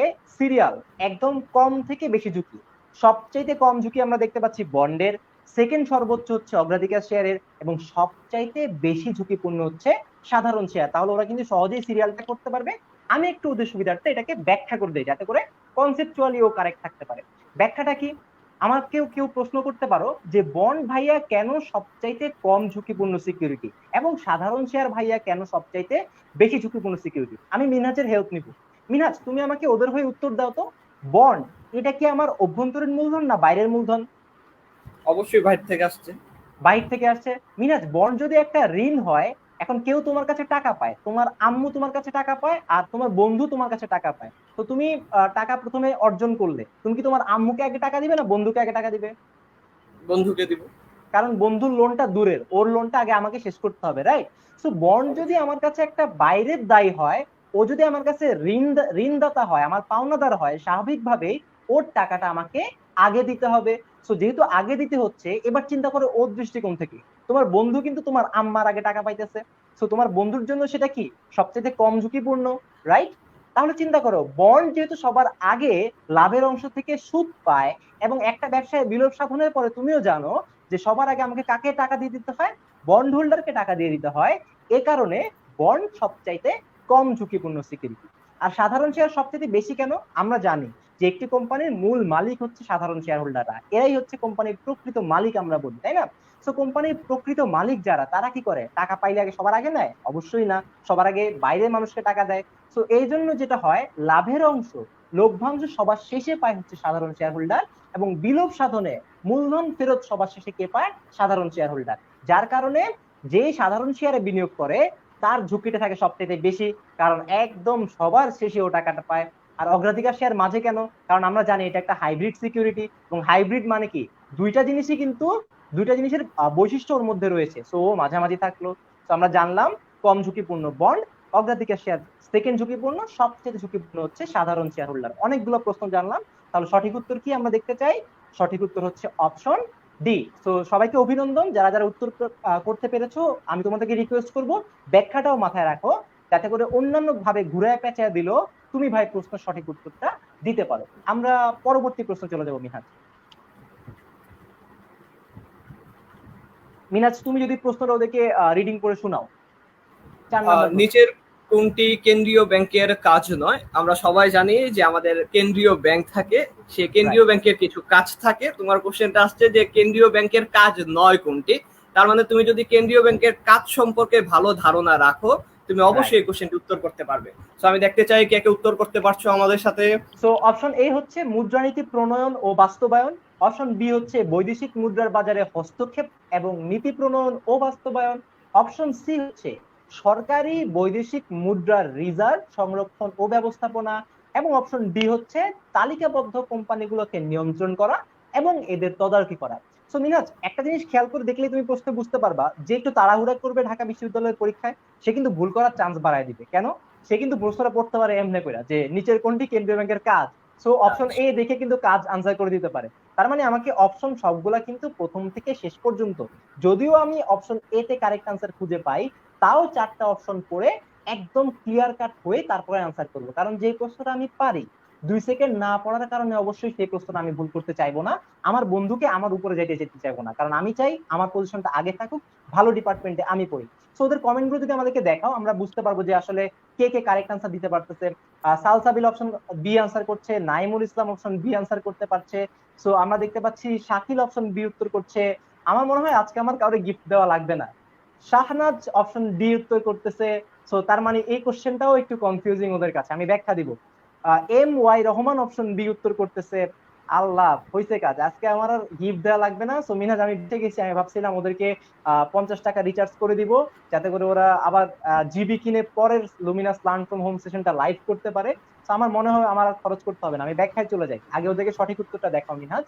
সঠিক উত্তর হচ্ছে option D. So very good, ছিলাম অপশন ডি উত্তর করেছো। আশা করি তুমি 12টা প্রশ্ন পারবে এবং রিচার্জ বুঝে নিবে আমার থেকে। কেন অপশন ডি উত্তর হয়েছে, কেন অপশন এ বি সি হইলো না? আমরা জানি মুদ্রানীতি প্রণয়ন এবং বাস্তবায়ন স্বাভাবিকভাবে এই মনিটারি পলিসির কাজ হচ্ছে কেন্দ্রীয় ব্যাংকের, ব্যাখ্যা দেওয়ার দরকার নাই, বাংলাদেশ ব্যাংকই এটার কাজ করে। 2 নাম্বার, বৈদেশিক মুদ্রার যে বাজার রয়েছে, আমরা জানি যে ফরেন এক্সচেঞ্জের যে হিসাব নিকাশ গুলো রয়েছে বা আমাদের যে মানি এক্সচেঞ্জ গুলো রয়েছে, আমাদের বিদেশে যারা টাকা থাকে, যেমন আমার ভাইয়া থাকে, ভাইয়ারা মাঝে মাঝে ইউরো পাঠায়, সো মানি এক্সচেঞ্জে গিয়ে আমরা সেটা ভাঙাই। এই যে আপস এন্ড ডাউনস গুলাকে মনিটরিং করা, তদারকি করা, এটাও কিন্তু কে কাজ করে? এইটাও কাজ করে বাংলাদেশ ব্যাংক বা কেন্দ্রীয় ব্যাংক। সো আমার অপশন বি তো অবশ্যই কেন্দ্রীয় ব্যাংকের কাজ, আর আমার কাছে জানতে চাইছে কোনটা কেন্দ্রীয় ব্যাংকের কাজ না। অপশন সি তে সরকারি বৈদেশিক মুদ্রার রিজার্ভ সংরক্ষণ ও ব্যবস্থাপনা। মিনাজ, আমরা জানি যে বাংলাদেশ ব্যাংক কিন্তু ডলার, ইউরো এই কারেন্সি গুলো সংরক্ষণ করে মুদ্রার মানটাকে স্থিতিশীল রাখার চেষ্টা করে, তাহলে এটাও কিন্তু ওর কাজ। আর অপশন ডি তে ওরা ভুলটা কি করছে জানো? ওরা আবারও অপশন কারেক্ট করে পড়ে নাই, ঠিক মতো পড়ে নাই, বলছে তালিকাবদ্ধ কোম্পানিগুলোকে নিয়ন্ত্রণ। মিনাজ, যদি তালিকাভুক্ত ব্যাংক বলতো তাইলে আমরা বলতে পারতাম এটা হচ্ছে কেন্দ্রীয় ব্যাংকের কাজ, কিন্তু কি বলছে? কোম্পানি। কোম্পানিকে নিয়ন্ত্রণ কি ব্যাংকের কাজ? অবশ্যই না, কেন্দ্রীয় ব্যাংকের তো প্রশ্নই আসে না। তাহলে আমার জানা উচিত কোম্পানিকে নিয়ন্ত্রণ করে কে? কোম্পানিকে নিয়ন্ত্রণ করে হচ্ছে আরজেএসসি বাংলাদেশে, অর্থাৎ register of joint stock companies and firms. আমি আবার বলতেছি, কোম্পানিগুলোকে বা তালিকাবদ্ধ কোম্পানিগুলোকে কে নিয়ন্ত্রণ করে? পরীক্ষায় আসতে পারে। উত্তর দিব আমরা কি? RJSC, register of joint stock companies and funds. অর্থাৎ একটা কোম্পানি করতে হইলেও এইখানে গিয়ে নিবন্ধন করাইতে হয়, যেটাকে আমরা বাংলায় বলি নিবন্ধকের অফিস। সো কারেক্ট আনসার কেন ডি? আশা করি ওটা ক্লিয়ার। আমরা পরের 5 নাম্বার প্রশ্ন চলে যাব। সবাই ঝটপট রেডি হয়ে যাও, সঠিক উত্তর কমেন্ট বক্সে জানিয়ে দাও, এটা আমি ব্যাখ্যা দিব না, সহজ প্রশ্ন। কোন ধরনের চেক হস্তান্তরে অনুমোদনের প্রয়োজন নাই? আমি আবার বলতেছি, অর্থাৎ কোন চেকটা যদি তুমি হস্তান্তর করতে চাও, ট্রান্সফার করতে চাও, সেটার জন্য তোমার পারমিশন লাগবে না। অপশন এ বাহক চেক, অপশন বি দাগ কাটা চেক, অপশন সি ভ্রমণকারী চেক, নাকি অপশন ডি হুকুম চেক। সো ওরা দ্রুত উত্তর দিক। মিনহাজ, আমরা 3টা চেক সম্বন্ধে একটু জানি। আমরা জানি বাহক চেক কোনটা? যে চেকটা সোজা হিসাব একদম অনিরাপদ চেক, আনসিকিউর। ধরো তোমার মিনহাজ ভাইয়া 1 লাখ টাকার একটা চেক লিখছে, লিখে সাইন টাইন করে রাখছে, করে হচ্ছে একদম বাইর হওয়ার সময় পকেট থেকে পড়ে গেছে। এখন মিনহাজ ভাইয়ের ওই চেকটা আমি পাইলাম, আমি পেয়ে যদি ব্যাংকে দেওয়ার পরে ব্যাংক কর্তৃপক্ষ আমাকে টাকা দিয়ে দেয়, তার মানে কি এটাতে কোনো সিকিউরিটি টিকিউরিটি কিছু নাই, এবং ওইটা যদি লাস্টে লেখা থাকে যে চাহিদা মাত্র পরিশোধযোগ্য বা এরকম কিছু, তাহলে সেটা হচ্ছে বাহক চেক, একদম অনিরাপদ চেক, কোনো হস্তান্তরের পারমিশন বা কিছুই লাগতেছে না। দাগ কাটা চেক কোনটা? ক্রস করা থাকে, এবং আমরা জানি সবচেয়ে নিরাপদ। কেন নিরাপদ? তার কারণ হচ্ছে এই চেকটার টাকা হাতে দেয় না, কি করে? ব্যাংক অ্যাকাউন্টে পাঠায়, এবং স্বাভাবিকভাবে ব্যাংক অ্যাকাউন্টে যখন পাঠায় আগে হচ্ছে পারমিশন নিয়ে নেয়। দ্বিতীয়ত, যদিও পারমিশন ভুলে অন্য কোনো ভাবে চলে যায়, তাও একটা ট্র্যাক রাখা যায়, কারণ কার কাছে টাকা দিছে ব্যাংকের কাছে একটা ডকুমেন্ট থাকে যে ব্যাংক অমুকের অ্যাকাউন্টে টাকাটা পাঠাইছে, রাইট? তাহলে কিন্তু দাগ কাটা চেকও একটা নিরাপদ চেক। পরীক্ষায় মিনাজ এর আগে ঢাকা বিশ্ববিদ্যালয়ের প্রশ্ন আসছিল যে কোন চেকটা সবচেয়ে নিরাপদ, তাহলে বাচ্চাদের কি উত্তর দেওয়া উচিত? দাগ কাটা চেক। ভ্রমণকারীর চেক তো হচ্ছে আলাদা একটা জিনিস, তো ভ্রমণকারীর চেক তো অবশ্যই কেন্দ্রীয় ব্যাংকের পারমিশন নিয়ে তারপরে যাইতে হয়। হুকুম চেক কি? এখানেও হচ্ছে অর্ডারের মাধ্যমে হস্তান্তর হয়। তাহলে সঠিক উত্তর কি? আমরা দেখতে পাচ্ছি নুসরাত কমেন্ট করেছে অপশন এ, সুস্মিতাও কমেন্ট করছে অপশন এ, আমরা আরো দেখতে পাচ্ছি বাকিরা, শাহনাজ কমেন্ট করছে অপশন এ, আমরা দেখতে পাচ্ছি বাকিরা কিন্তু সবাই অপশন এ উত্তর দিচ্ছে। সো অবশ্যই কারেক্ট আনসার আমরা যদি দেখতে চাই, আমরা দেখতে পাবো স্ক্রিনে, কারেক্ট আনসার হচ্ছে অপশন এ। সো সহজ উত্তর ছিল। মিনহাজ, দেখতে পাচ্ছ ঢাকা বিশ্ববিদ্যালয়ে কিন্তু খুব কঠিন প্রশ্ন করে এমনও না, একদম বেসিক কমন সেন্স থেকে কিন্তু এই প্রশ্নটা করে দিছে, এবং সহজ প্রশ্ন সবাই কিন্তু পারতেছে। Very good. সো যেগুলো আমরা পারবো সেগুলো শিখে নিব, যেগুলো পারবো না, যেগুলো যাতে ভুল না হয় পরের বার, সেটা হচ্ছে গুরুত্বপূর্ণ। সো আমরা 6 নাম্বার প্রশ্নে চলে যাই। আরেকটা জিনিস, মিনহাজ, তুমি তো এই জিনিসটা খুব ভালো বুঝো, তুমি তো বাচ্চাদের সাথে কথা বলো, এই জিনিসটা কি একদম কারেক্ট না যে যেই বাচ্চা এক ভুল দ্বিতীয়বার আরেকবার করে, তার মানে কি তার কোনো মনোযোগ ভুল ছিল, সে ঠিক মতো ক্লাসে কনসেন্ট্রেট করে নাই, এবং সেই জিনিসটা কিন্তু হতাশাজনক ওর জন্য। এই ব্যাপারে তোমার মতামত কি, যে একটা ভুল বারবার করলে এটাতে আসলে তাকে কি বলা উচিত? আচ্ছা, আমি আসলে এটার ভিতরে পজিটিভ এবং নেগেটিভ দুইটা সাইডই দেখি। একটা হচ্ছে দেখো, আমি যে জিনিসটা জীবনে ভুল করি সেই জিনিসটা সবসময় আমার মাথায় বেশি থাকে। অনেক সময় দেখা যায় যে আমি নর্মালি কোশ্চেন অ্যান্সার করতেছি, হইতেছে, অনেক সময় কিন্তু এমন হয় যে ভালো স্টুডেন্টরা অনুমান থেকে যে কোশ্চেনটার অ্যান্সার করে সেটাও হয়ে যায়, বাট পরীক্ষার হলে যখন তোমার অনেক প্রেসার থাকে তখন কিন্তু তুমি কনফিউজড হয়ে যেতে পারো। সো যদি ভুল করো সেটা নিয়ে খুব বেশি মাথা ব্যথা না করে ওই টপিকটা সাথে সাথে পড়ে তখন আবার ট্রাই করো, প্র্যাকটিস করো। সো ভুল থেকে যদি শিখতে পারো সেটা অবশ্যই তোমার মাথায় আরো ভালোভাবে থাকবে এবং তুমি পরীক্ষার হলে কনফিউজড হবে না। এবং মজার ব্যাপার হচ্ছে মিনহাজ, একটা ভুল যখন তুমি করে বুঝতে পারবা জিনিসটা ভুল করছো, তখন কিন্তু সেই জিনিসটা দীর্ঘমেয়াদে তোমার মাথায় থাকে। সো এটা একটা বড় একটা লার্নিং হতে পারে ওদের জন্য। আর 6 নম্বর প্রশ্ন আমরা স্ক্রিনে দেখতে পাচ্ছি, নিচের কোনটি ব্যবসায়ের অভ্যন্তরীণ মূলধন নয়? সো তুমি যদি অপশনটা ওদের জন্য বড় Minhaj, option A B C D গুলো, তাহলে ওরা আনসার করতে পারে। অপশন এতে রয়েছে প্রদেয় কর, অপশন বি তে রয়েছে বকেয়া দায়সমূহ, সি তে রয়েছে অগ্রাধিকার শেয়ার, ডি তে রয়েছে সংরক্ষিত মুনাফা। আশা করি এই কোশ্চেনটা যদি একটু ঠিকঠাক ভাবে চিন্তা করো তোমরা উত্তর দিতে পারবে। আমরা চাই যে কে কে উত্তর দিচ্ছে ওদেরকে একটু দেখাতে। হ্যাঁ মিনহাজ, আরেকটা ব্যাপার এখানে একটু বলে রাখি, এই জিনিসটা অনেকটা কনফিউজিং কোশ্চেন ওদের জন্য। তার কারণ কি, এই কোশ্চেনটা ঢাকা বিশ্ববিদ্যালয়ে যখন গতবার আসছিল, তুমি মনে করে দেখো এই দুইটা কোশ্চেন আছে, যে দুইটা কোশ্চেন নিয়ে কোচিং গুলোর মধ্যে একটা মানে কম্পিটিশন হয়ে গেছিল, যে এক এক কোচিং এক এক উত্তর দিচ্ছিল। আমরা যদি জানি, আমরা সবাই জানি যে অনলাইন প্ল্যাটফর্মের মাধ্যমে অন্যান্য কোচিং সেন্টার গুলো আমাদের সাথে যুক্ত হচ্ছে। তো আমরা তাদেরকে অনুরোধ করবো এই ব্যাখ্যাটা শুনুক, এবং ঢাকা বিশ্ববিদ্যালয় যেহেতু এই সঠিক উত্তরটি নিয়েছে, তারা এই ব্যাখ্যার মাধ্যমে পরবর্তীতে শিক্ষার্থীদের ভুল নির্দেশনা দিতে পারবে, না দিয়ে সঠিক নির্দেশনা দিতে পারবে এবং সঠিক ব্যাখ্যাটা দিতে পারবে। তো এটা কিন্তু গুরুত্বপূর্ণ সবার জন্য শোনা। মিনাজ, এর আগে এবং শুভ আমি একটু অ্যাড করতে চাই, হ্যাঁ একটা জিনিস অ্যাড করতে চাই, সেটা হচ্ছে আমার এখনো মনে পড়ে যে আমাদের যে অ্যান্সার গুলা ছিল সেগুলোর সাথে যারা মিলিয়েছে তাদের কিন্তু নাম্বারটা এক্স্যাক্টলি সেম আসছে। তো এটা অবশ্যই আমাদের জন্য প্রথম বছর অনেক বড় একটা অ্যাচিভমেন্ট যে আমাদের কোশ্চেনের অ্যান্সার গুলা এতটাই নিখুঁত ছিল। আরেকটা জিনিস মিনাজ, একজন প্রশ্ন করেছে কমেন্ট বক্সে, তো আমি একটু কমেন্ট বক্সে দেখেছিলাম যে প্রশ্নটা ছিল এরকম, আগের প্রশ্নে দাগ কাটা চেক আর হুকুম চেকের মধ্যে পার্থক্য কি?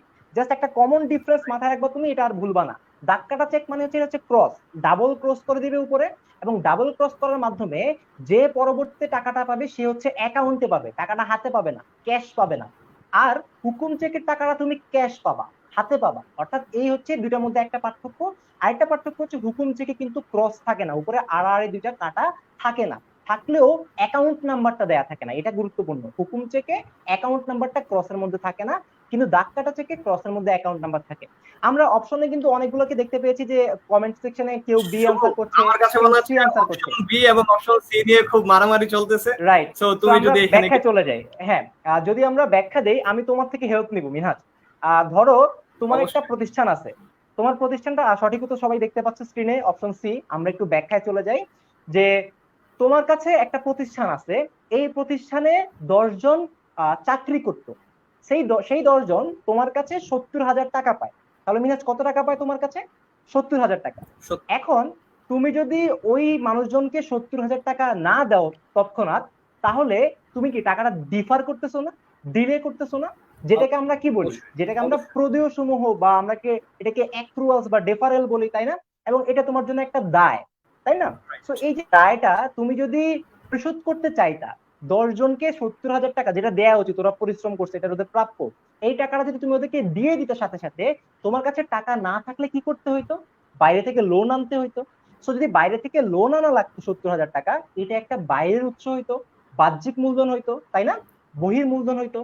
এবার চিন্তা করো, তুমি কি করলা? লোন নিলা না, লোন না দিয়ে ওদেরকে 1 বছর টাকাটা আটকায় রাখলা, টাকাটা ওদেরকে দিলাই না, ঠিক আছে, যেটা দেওয়া উচিত না। সো এই যে 70,000 টাকা তুমি ওদেরকে দিলা না, এটা কি তুমি নিজের কাজে ব্যবহার করতে পারলা, নিজের প্রতিষ্ঠানের মার্কেটিং এ ব্যবহার করতে পারলা, নিজের প্রতিষ্ঠানকে এগিয়ে নেওয়ার জন্য ব্যবহার করতে পারলা? তাহলে এটা কি ইন্টারনালি জেনারেট করছো না তুমি? তুমি অভ্যন্তরীণ উপায় জেনারেট করছো না? তাহলে এটা কি উৎস হবে? এক ধরনের অভ্যন্তরীণ উৎস। এবার আমি অপশনগুলো পড়ি তোমার সাথে। প্রদেয় কর, চিন্তা করে দেখো তো, কর হইছে, সরকারকে আমার কর দিতে হবে, ফর এক্সাম্পল 1 লাখ টাকা, তুমি করটা দিলা না, তুমি বলছো 1 বছর পরে করটা দিবা। তাহলে এটা কি তোমাকে এক ধরনের সুবিধা দিচ্ছে ডেফার করার? যদি তোমাকে এখনই কর দেয়া লাগতো, তাহলে তোমাকে 1 লাখ টাকা লোন নিতে হইতো, যেটা বাইরের উৎস হইতো।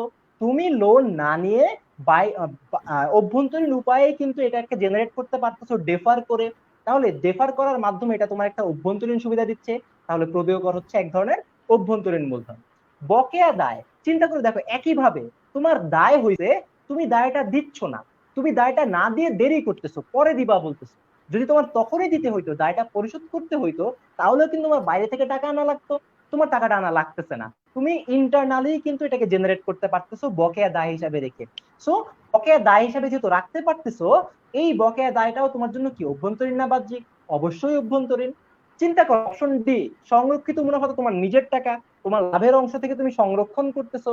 সো লাভের অংশ থেকে যেহেতু সংরক্ষণ করতেছো, সো এটা তো অবশ্যই ইন্টারনাল ক্যাপিটাল। এবং আমরা জানি সংরক্ষিত মুনাফা, জেনারেল রিজার্ভ, যে কোনো ধরনের তহবিল, সঞ্চিতি তহবিল, এগুলো সব হচ্ছে অভ্যন্তরীণ মূলধন।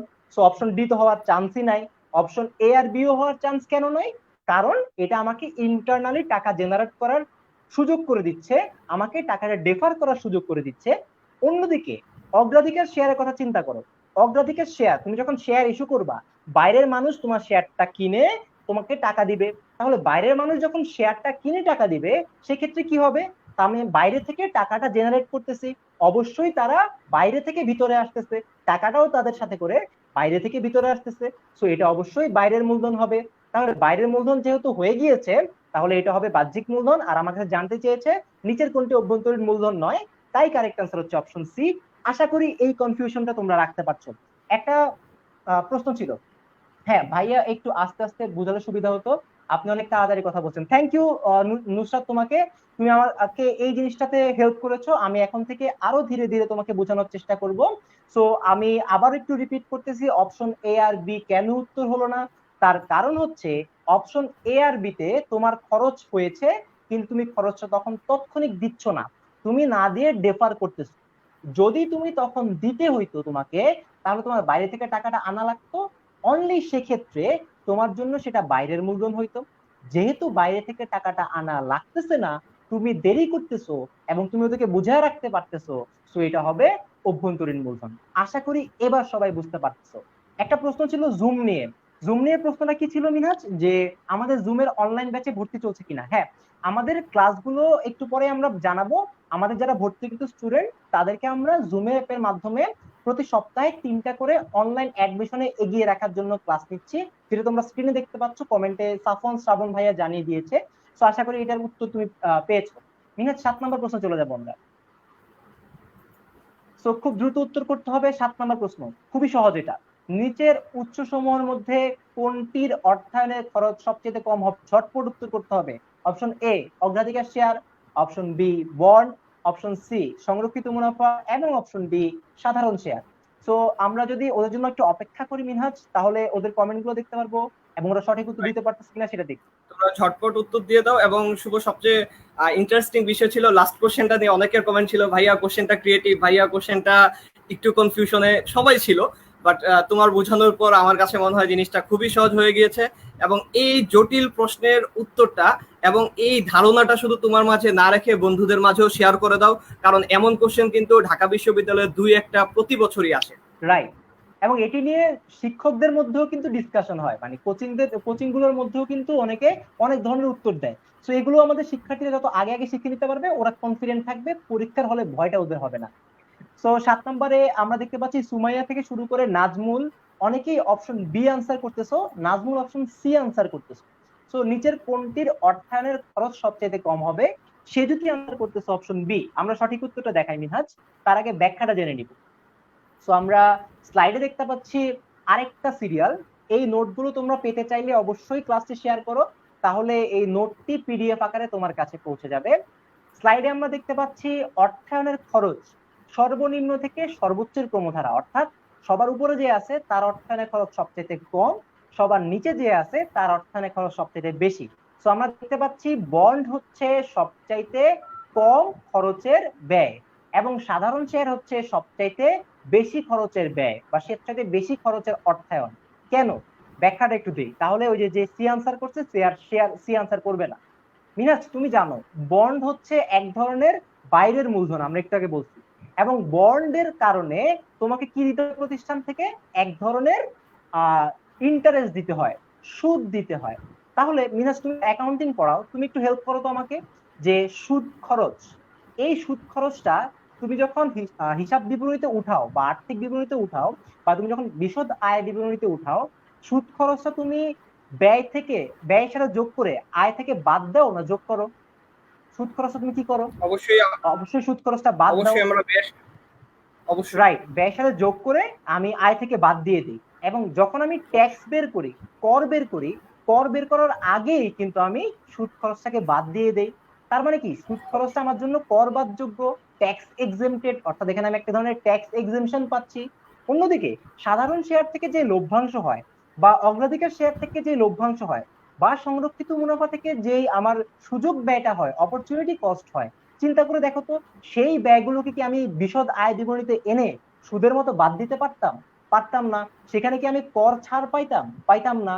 যে কারণে আমি এই সুযোগটা অন্য যে কোনো জায়গায় পাচ্ছি না, বন্ডে পাচ্ছি, তাই বন্ড হচ্ছে আমার জন্য একটি কর বাদযোগ্য ব্যয় এবং বন্ড থেকে আমি কর সুবিধাটা পাচ্ছি।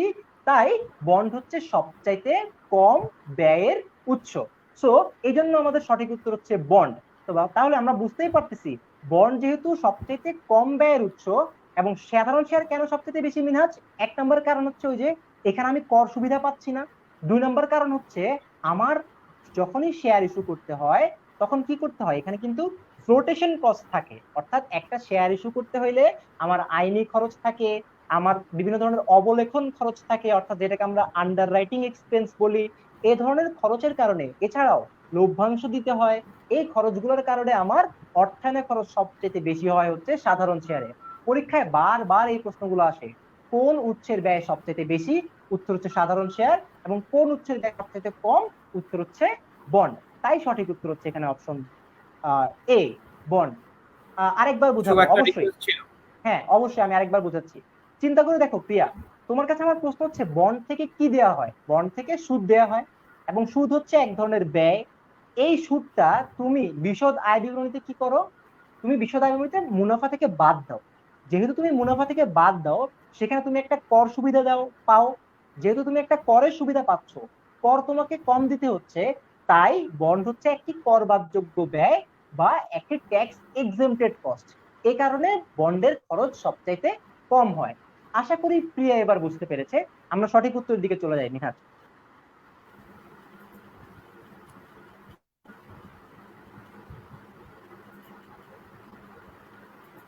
সো সঠিক উত্তর হচ্ছে অপশন বি, বন্ড। এবার আমরা 8 নাম্বার কোশ্চেনে চলে যাব। 8 নাম্বার কোশ্চেন হচ্ছে বিনিময় বিলের প্রস্তুতকারীকে, ঝটপট উত্তর হবে আমাদের এই কোশ্চেনটা। আমরা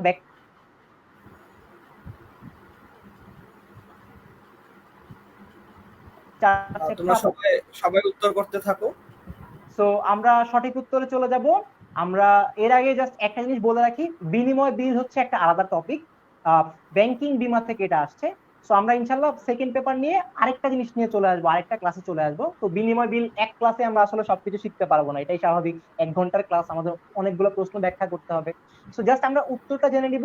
সঠিক উত্তর আমরা স্ক্রিনে যদি দেখতে চাই, সঠিক উত্তর হচ্ছে অপশন এ, আদেশটা। বিনিময় বিলের প্রস্তুতকারক হচ্ছে অপশন এ, আদেশটা। তাই আদেশটা হচ্ছে সঠিক উত্তর। যারা যারা পেরেছো সবাইকে অভিনন্দন। আমরা 9 নাম্বার প্রশ্ন চলে যাব। অনেক গুরুত্বপূর্ণ এটা প্রশ্ন। এটাও একটা কনফিউশন ক্রিয়েট করছিল গত বছর মিহাজ। এই জিনিসটাতেও কেউ কেউ একটা অপশন আনসার করছিল, কেউ কেউ আরেকটা অপশন আনসার করছিল, দুইটা অপশন নিয়ে কনফিউশন হয়েছিল। তো প্রশ্নটা আমরা একটু করি। মূলধন বাজেটিং এর পদ্ধতি সমূহের মধ্যে নিচের কোনটিতে কোন প্রকল্পের অর্থের সময় মূল্য ও নগদ প্রবাহের বিষয়টি বিবেচনা করে না? আমি প্রশ্নটা আবার বলতেছি, মূলধন বাজেটিং এর পদ্ধতি সমূহের মধ্যে কোনটিতে বা নিচের কোন অপশনটিতে প্রকল্পের অর্থের সময় মূল্য ও নগদ প্রবাহ বিবেচনা করে না? তোমরা জাস্ট সূত্রগুলো একটু মাথায় আনো। যে সূত্রগুলো যদি যখন তুমি মাথায় আনতে পারো, তুমি বুঝতে পারবা কোথায় অর্থের সময় মূল্য অর্থাৎ ডিসকাউন্টিং রেট অ্যাপ্লাই করতেছে এবং কোথায় নগদ প্রবাহ অ্যাপ্লাই করতেছে। আশা করি ওরা কমেন্টে আনসার দেওয়া শুরু করে দিয়েছে। তো আমরা দেখতে চাই ওরা কমেন্টে কে কে সঠিক উত্তর দিয়েছো। জাহানারা দিদার বলতেছে অপশন এ। ওকে, আমরা দেখতে চাই। এফ এ করবি উত্তর দিচ্ছে অপশন এ। রেজওয়ানা শৈলী বলছে অপশন ডি। আমরা আরো দেখতে পাচ্ছি অনেকে অপশন এ এবং অপশন ডি এর মধ্যে কনফিউজিং। তার মানে মিনাজ দেখতে পাচ্ছ, আমি কিন্তু আগেই বলে দিচ্ছি যে এই কোশ্চেনটা নিয়ে কনফিউশন হবে এবং হচ্ছে। সো আমাদের লাইভ ক্লাস থেকে একটা জিনিস শিখতেই হবে যে কোনটা কারেক্ট আনসার, কেন কারেক্ট আনসার। এক্সপ্লেনেশনটা যদি আমি মাথায় রাখতে পারি, এর কাছাকাছি যে কোনো প্রশ্ন আমি উত্তর দিতে পারবো। সো আমরা সঠিক উত্তর দেখতে চাই। তুমি যদি স্ক্রিনে সঠিক উত্তরটা দেখে দেখাও, আমরা দেখতে পাচ্ছি সঠিক উত্তর হচ্ছে অপশন ডি। তার মানে যারা যারা এ আনসার করছিলা ভুল আনসার করছিলা। কেন ব্যাখ্যা দিই, খেয়াল করো। দুইটা ক্রাইটেরিয়া আমার এখানে। 1 নাম্বার অর্থের সময় মূল্য, 2 নাম্বার নগদ প্রবাহ। অর্থাৎ দুইটাকেই আমার কনসিডারেশনে আনে না কে, প্রশ্নে আমার কাছে সেটা জানতে চাইছে। এটার জন্য মিনহাজ আমি আগে ওদেরকে একটু শর্টকাট করে দুইটা ভাগে ভাগ করে দিতে চাই। দুই ধরনের মূলধন বাজেটিং আছে। একটাকে আমরা বলি বাট্টাকৃত বা ডিসকাউন্টিং, যারা অর্থের সময়মূল্যকে বিবেচনা করে। আরেকটা গ্রুপ আছে যারা অর্থের সময়মূল্যকে বিবেচনা করে না। অর্থাৎ অর্থের সময়মূল্যকে বিবেচনা করে না এরকম দুইটা আছে। এরা কে কে? পেব্যাক সময় আর হচ্ছে গড় মুনাফার হার। এরা অর্থের সময়মূল্যকে বিবেচনা করে না। তুমি যদি ফর্মুলার দিকে তাকাও, পেব্যাক সময়ের বা পরিশোধকালের ফর্মুলা কি? উপরে বসে হচ্ছে কত টাকা বিনিয়োগ করছে, আর নিচে বসে বার্ষিক সমান নগদ প্রবাহ। তাহলে চিন্তা করে দেখো তো, আমি কি এখানে কোথাও ডিসকাউন্টিং রেট অর্থাৎ কেডি বা আই এগুলো আনছি? উত্তর হচ্ছে আনি নাই। তার মানে এটা অর্থের সময়মূল্যকে বিবেচনা করে না। আবার গড় মুনাফার হার, এখানে সূত্রে কি থাকে? উপরে থাকে হচ্ছে কর মানে গড় এভারেজ কর পরবর্তী নেট মুনাফা ডিভাইডেড বাই, নিচে থাকে হচ্ছে গড় বিনিয়োগ। আমি আবার বলতেছি, উপরে থাকে কি? গড় কর পরবর্তী নেট মুনাফা, এবং নিচে থাকে হচ্ছে গড় বিনিয়োগ। তাহলে দেখো তো, এখানেও কোথাও আমি কি অর্থের সময়মূল্যের কোন ধরনের সূত্র অ্যাপ্লাই করছি? কোথাও ডিসকাউন্টিং রেট আনছি? আনি নাই। তার মানে এই অপশন এ আর অপশন ডি একটাও অর্থের সময়মূল্যকে বিবেচনা করে না। তাই এরা হচ্ছে সনাতনী পদ্ধতি। বাকি যত পদ্ধতি আছে শর্টকাট মনে রাখবা, এরা হচ্ছে আধুনিক পদ্ধতি। যেমন আমরা যদি বলি এনপিভি, আমরা যদি বলি আইআরআর, আমরা যদি বলি পিআই প্রফিটেবিলিটি ইন্ডেক্স, এই তিন চারটা হচ্ছে আমার জন্য আধুনিক পদ্ধতি। ওরা কিন্তু ডিসকাউন্টিং রেটকে ঠিকই অ্যাপ্লাই করে, অর্থের সময়মূল্যকে ঠিকই বিবেচনা করে। তাহলে মিনাজ আমরা কিন্তু অপশন বি এস থেকে ফেলে দিলাম। কেন ফেলে দিলাম? কারণ ও অর্থের সময়মূল্য বিবেচনা করে। এবার অপশন এ আর ডি খেয়াল করে দেখো তো, পেব্যাক সময়ের উপরে কি বসে? পেব্যাক সময়ের উপরে আমি সূত্রে বসাই হচ্ছে কত টাকা বিনিয়োগ করছে, আর নিচে কি বসাই? নিচে বসাই বার্ষিক সমান নগদ আন্তঃপ্রবাহ, অর্থাৎ কত টাকা করে আসতেছে। তাইলে আমি নগদ আন্তঃপ্রবাহকে কনসিডার করতেছি না করতেছি না? উত্তর হচ্ছে আমি কিন্তু কনসিডারেশনে এটাকে আনতেছি। যদি আমি নগদ প্রবাহকে কনসিডারেশনে এনে থাকি তাহলে কি হবে বলতো? তাহলে কিন্তু এইটা আমার আর আনসার হইতে পারে না। কেন আনসার হইতে পারে না? কারণ আমি কিন্তু নগদ প্রবাহকে কনসিডারেশনে আনছি, বিবেচনা করছি সূত্রের মধ্যে। অন্যদিকে অপশন ডি গড় মুনাফার হারে কিন্তু আমি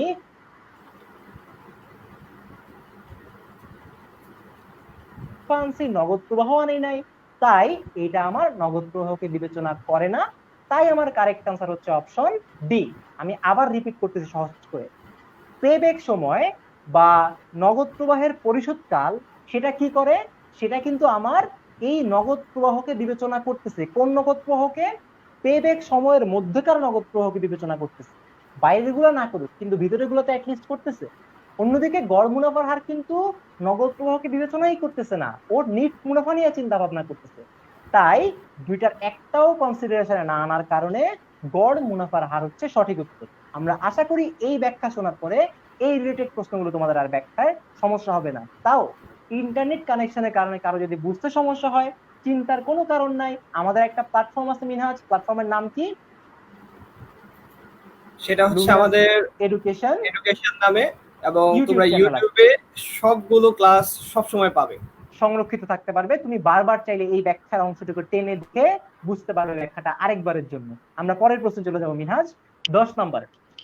সো সবাইকে আরেকটা জিনিস বলে রাখতে চাই, তোমাদের কাছে একটা কনফিউশন থাকে। 10 নম্বর প্রশ্ন দেখার আগে আমরা বলতে চাই, তোমাদের কাছে একটা কনফিউশন থাকে। কনফিউশনটা হচ্ছে ঢাকা বিশ্ববিদ্যালয়ের ভর্তি পরীক্ষায় ম্যাথ আসে কিনা। অর্থাৎ ম্যাথ যদি আইসা থাকে ফাইন্যান্সের, ভাই ম্যাথ তো ক্যালকুলেটর ছাড়া করতে পারি না, তাহলে ক্যালকুলেটর যদি ইউজ করতে না দেয় ঢাকা ভার্সিটি আমাকে, আমি ম্যাথ কেমনে সলভ করবো? মিনাজ এই সমস্যাটা কিন্তু আমাদের মধ্যেও ছিল। আমরা যখন 2015-16 সেশনে স্টুডেন্ট ছিলাম, তখন প্রথমবারের মতো ফাইন্যান্স মার্কেটিং আসছে। তোমার মার্কেটিং ছিল, আমার ফাইন্যান্স ছিল। ভয়ে ভাই শেষ হয়ে গেছি। 1 মাস আগে বলছে ফাইন্যান্স। আরেকটা মজার পার্ট হ্যাঁ ছিল যে আমরা কখন জানতে পারছি যে এগুলা রাইট, এড হয়েছে, রাইট, 1 পরীক্ষার মাস এক আগে মাস জানতে আগে, চাচ্ছি। রাইট। তো তখন কিন্তু ভয় পেয়ে গেছিলাম, একে তো নতুন করে পড়তে হবে, আরেকে তো হচ্ছে আমার কাছে কোনো ক্যালকুলেটর ইউজ করতে দিবে না, যদি ম্যাথ চলে আসে আমি সলভ করবো কেমনে? কেউই কিন্তু বুঝতে পারতেছিল না। ভয়ে ভাই মানে জানে পানি চলে গেছিল। যখন প্রশ্ন পাইছিলাম তখন জানে পানি আসছিল।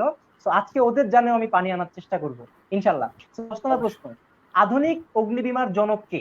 1 number Nicholas Barbon, 2 number Eugene Fama, 3 number option C হচ্ছে উইলিয়াম ক্যারি, অপশন ডি হচ্ছে ফিশার ব্ল্যাক। সো তোমরা সঠিক উত্তর দেওয়ার চেষ্টা করতে থাকো। আমরা যদি কমেন্ট সেকশনে যাওয়ার আগে পরের স্লাইডে যাই, আমাদের উদ্দেশ্য শুধুমাত্র সঠিক উত্তর দেয়া না, আমি আবারও বলতেছি, এই রিলেটেড যাবতীয় সব প্রশ্ন শিখে নেওয়া। সো আমরা যদি পরের স্লাইডটা যাই, মিনহাজ একটা শর্টকাট দেখাই ওদেরকে, ওদের জন্য আমি নোট করে নিয়ে আসছি। এক নজরে কতিপয় বীমার উৎপত্তি স্থল ও জনক। দেখো এই চার্টের মধ্যে কিন্তু একটা প্রশ্ন না, তুমি চাইলে এই চার্টটা মনে রাখলে 10টা প্রশ্ন কিন্তু উত্তর করতে পারবা। তোমার এগুলো অ্যাডমিশন টেস্টেও আসে, এইচএসসি তেও আসে। সো ভালো মতো এগুলো শিখে নাও। আর যদি ক্লাসটা শেয়ার করে থাকো, তোমাকে তো অবশ্যই আমরা এই পিডিএফটা পৌঁছে দিব। আমরা একটু কনসেপচুয়ালি বা একটু বোঝার চেষ্টা করি। আমরা সবাই জানি বিশ্বে সবার আগে যে বীমাটা আসছে তার নাম হচ্ছে নৌ বীমা। কেন নৌ বীমার প্রয়োজনটা হয়েছে সেটা একটু জানা দরকার মিনহাজ। কারণ হচ্ছে আমরা জানি প্রাচীনকালে এক জায়গা থেকে আরেক জায়গায় পণ্য নিত জাহাজে করে। যেহেতু জাহাজে করে পণ্য নিত, জাহাজ ডুবে যাওয়ার একটা চান্স ছিল। ডুবে যাওয়ার চান্সটা যাতে না থাকে তার কারণে কিন্তু এই নৌ বীমার সূত্রপাত ঘটে। এবং এইটার মানে কোথায় উদ্ভাবন করা হয়? ইতালিতে। ইতালিতে কে উদ্ভাবন করেন বা এটার জনক কাকে বলা হয়? এডওয়ার্ড লয়েডকে বলা হয় নৌবিমার জনক। তো আমরা জানলাম নৌবিমার উৎপত্তি কোথায়? ইতালি। সাথে এটাও জানলাম নৌবিমার জনক কাকে বলা হয়? Edward Lloyd. দ্বিতীয়ত, নৌবিমার পরে কোনটা আসে? সেটা হচ্ছে অগ্নিবীমা। অগ্নিবীমার উৎপত্তি স্থল কোথায়? যেটাকে আমরা বলি ইউকে, অর্থাৎ যুক্তরাজ্য। এবং এই অগ্নিবীমার জনক কাকে বলা হয়? যেটা আমাদের প্রশ্ন ছিল মিনহাজ, নিকোলাস বারবান। 3 নাম্বার, জীবন বীমা। জীবন বীমার সূত্রপাত কোথায় হয়? যুক্তরাজ্যে। অর্থাৎ এটাও কিন্তু অগ্নিবীমার মতো করে ইউকেতেই প্রতিষ্ঠা করা হয়। এর জনক বলা হয় দুইজনকে, উইলিয়াম ট্যালবট এবং স্যার থমাস অ্যালেন। এবং সবার শেষে আসে হচ্ছে এই চারটার মধ্যে শস্য বীমা। শস্য বীমার উদ্ভব ঘটে কোথায়? এটা একটু ডিফারেন্ট, এটা হচ্ছে জার্মানিতে উদ্ভব ঘটে। জার্মানিক কৃষকরা হচ্ছে এটা প্রথমবারের মতো অ্যাপিল করার পরে আসে। এটার জনক কাকে বলা হয়? শস্য বীমার জনক বলা হয় এডওয়ার্ড লয়েড। মিনহাজ দেখো, যখন আমি এই জিনিসগুলোকে গুছায় এক জায়গায় নিয়ে আসব, এতে করে কি হবে বলতো? এতে করে ও কিন্তু এটাকে সহজেই মনে রাখতে পারবে। সো একসাথে অনেকগুলো প্রশ্ন উত্তর শিখে ফেলতে পারবে। সো শেয়ার করলে চিন্তার কোনো কারণ নাই, পিডিএফ দিয়ে দিব তোমাদেরকে, পরের স্লাইডে চলে যাও, আমরা দেখতে চাই সঠিক উত্তর। পরের স্লাইডে যাওয়ার আগে আমি সবাইকে বলতে চাই, যারা শেয়ার করছো অবশ্যই শেয়ার ডান দেখে কমেন্টটা করো, যাতে তোমাদের কাছে স্লাইডটি পৌঁছে দিতে কোনো সমস্যা না হয়। এবং উত্তর দেখার পর শুভর কাছে একটা রিকোয়েস্ট আসে, সেটা হচ্ছে আমাদের জুম অ্যাপের মাধ্যমে যে এডমিটেড স্টুডেন্টরা ক্লাস করতেছে, সেই ক্লাস বা সেখানে ভর্তি হওয়া নিয়ে 2-1টা কোশ্চেন আসছে। তো তুমি যদি একটু আমাদের সাথে ওইটা শেয়ার করতা উত্তরটা দেওয়ার পরে। হ্যাঁ, আমাকে উত্তর দেওয়ার আগে আমি একটু বলে দেই। আচ্ছা, উত্তর তুমি দেখায় দিছো, নিকোলাস বারবান হচ্ছে অপশন এ। আমরা জানলাম ওই চার্ট থেকে। পরের কোশ্চেনটা মিনহাজ, এই যে আমরা যে ক্লাসে নোট করে এই জিনিসটা দেখায় দিছি না, এই জিনিসটার উপর বেস করে কিন্তু আরেকটা প্রশ্ন ঢাকা ভার্সিটিতে আসছে। অর্থাৎ জাস্ট ওই ক্লাসের এই নোট থেকে বা লেকচার শিটের এই অংশ থেকে 2টা প্রশ্ন আসছে। তাহলে এই জিনিসগুলো গুছায় নেওয়ার কারণে কিন্তু আমরা যেমন ওদেরকে প্রোভাইড করার কারণে ওরা সঠিক উত্তর দিতে পারতেছে, আমাদের কাছে ভালো লাগছে যে আমাদের গুছার নোট থেকে ওরা কমন পাচ্ছে। পরের কোশ্চেন 11 নাম্বার। সো 11 নম্বর প্রশ্ন তোমরা একটু দেখে উত্তর করা শুরু করো। আমাদের কাছে একটা প্রশ্ন আসছে কমেন্টে যে আমাদের ফেসবুক লাইভ ক্লাস আর জুমের ক্লাসের মধ্যে পার্থক্যটা কোথায়?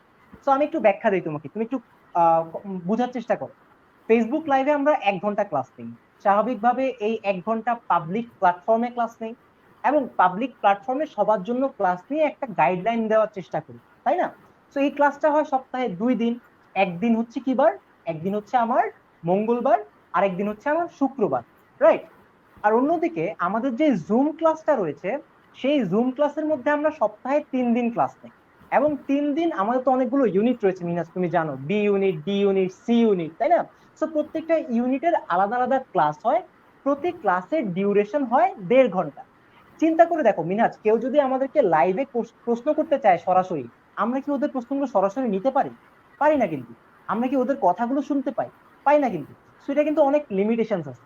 অন্যদিকে জুমের ক্লাসে যেটা হয়, আমরা কিন্তু সরাসরি ওদের কথা শুনতে পাই, আমরা কিন্তু ওদেরকে দেখতে পাই, ওরা ক্লাসে লেকচার শুনতেছে কিনা সেটা বুঝতে পারি, ওরা প্রশ্ন করলে আমরা সরাসরি শুনে উত্তর দিতে পারি, তাই না?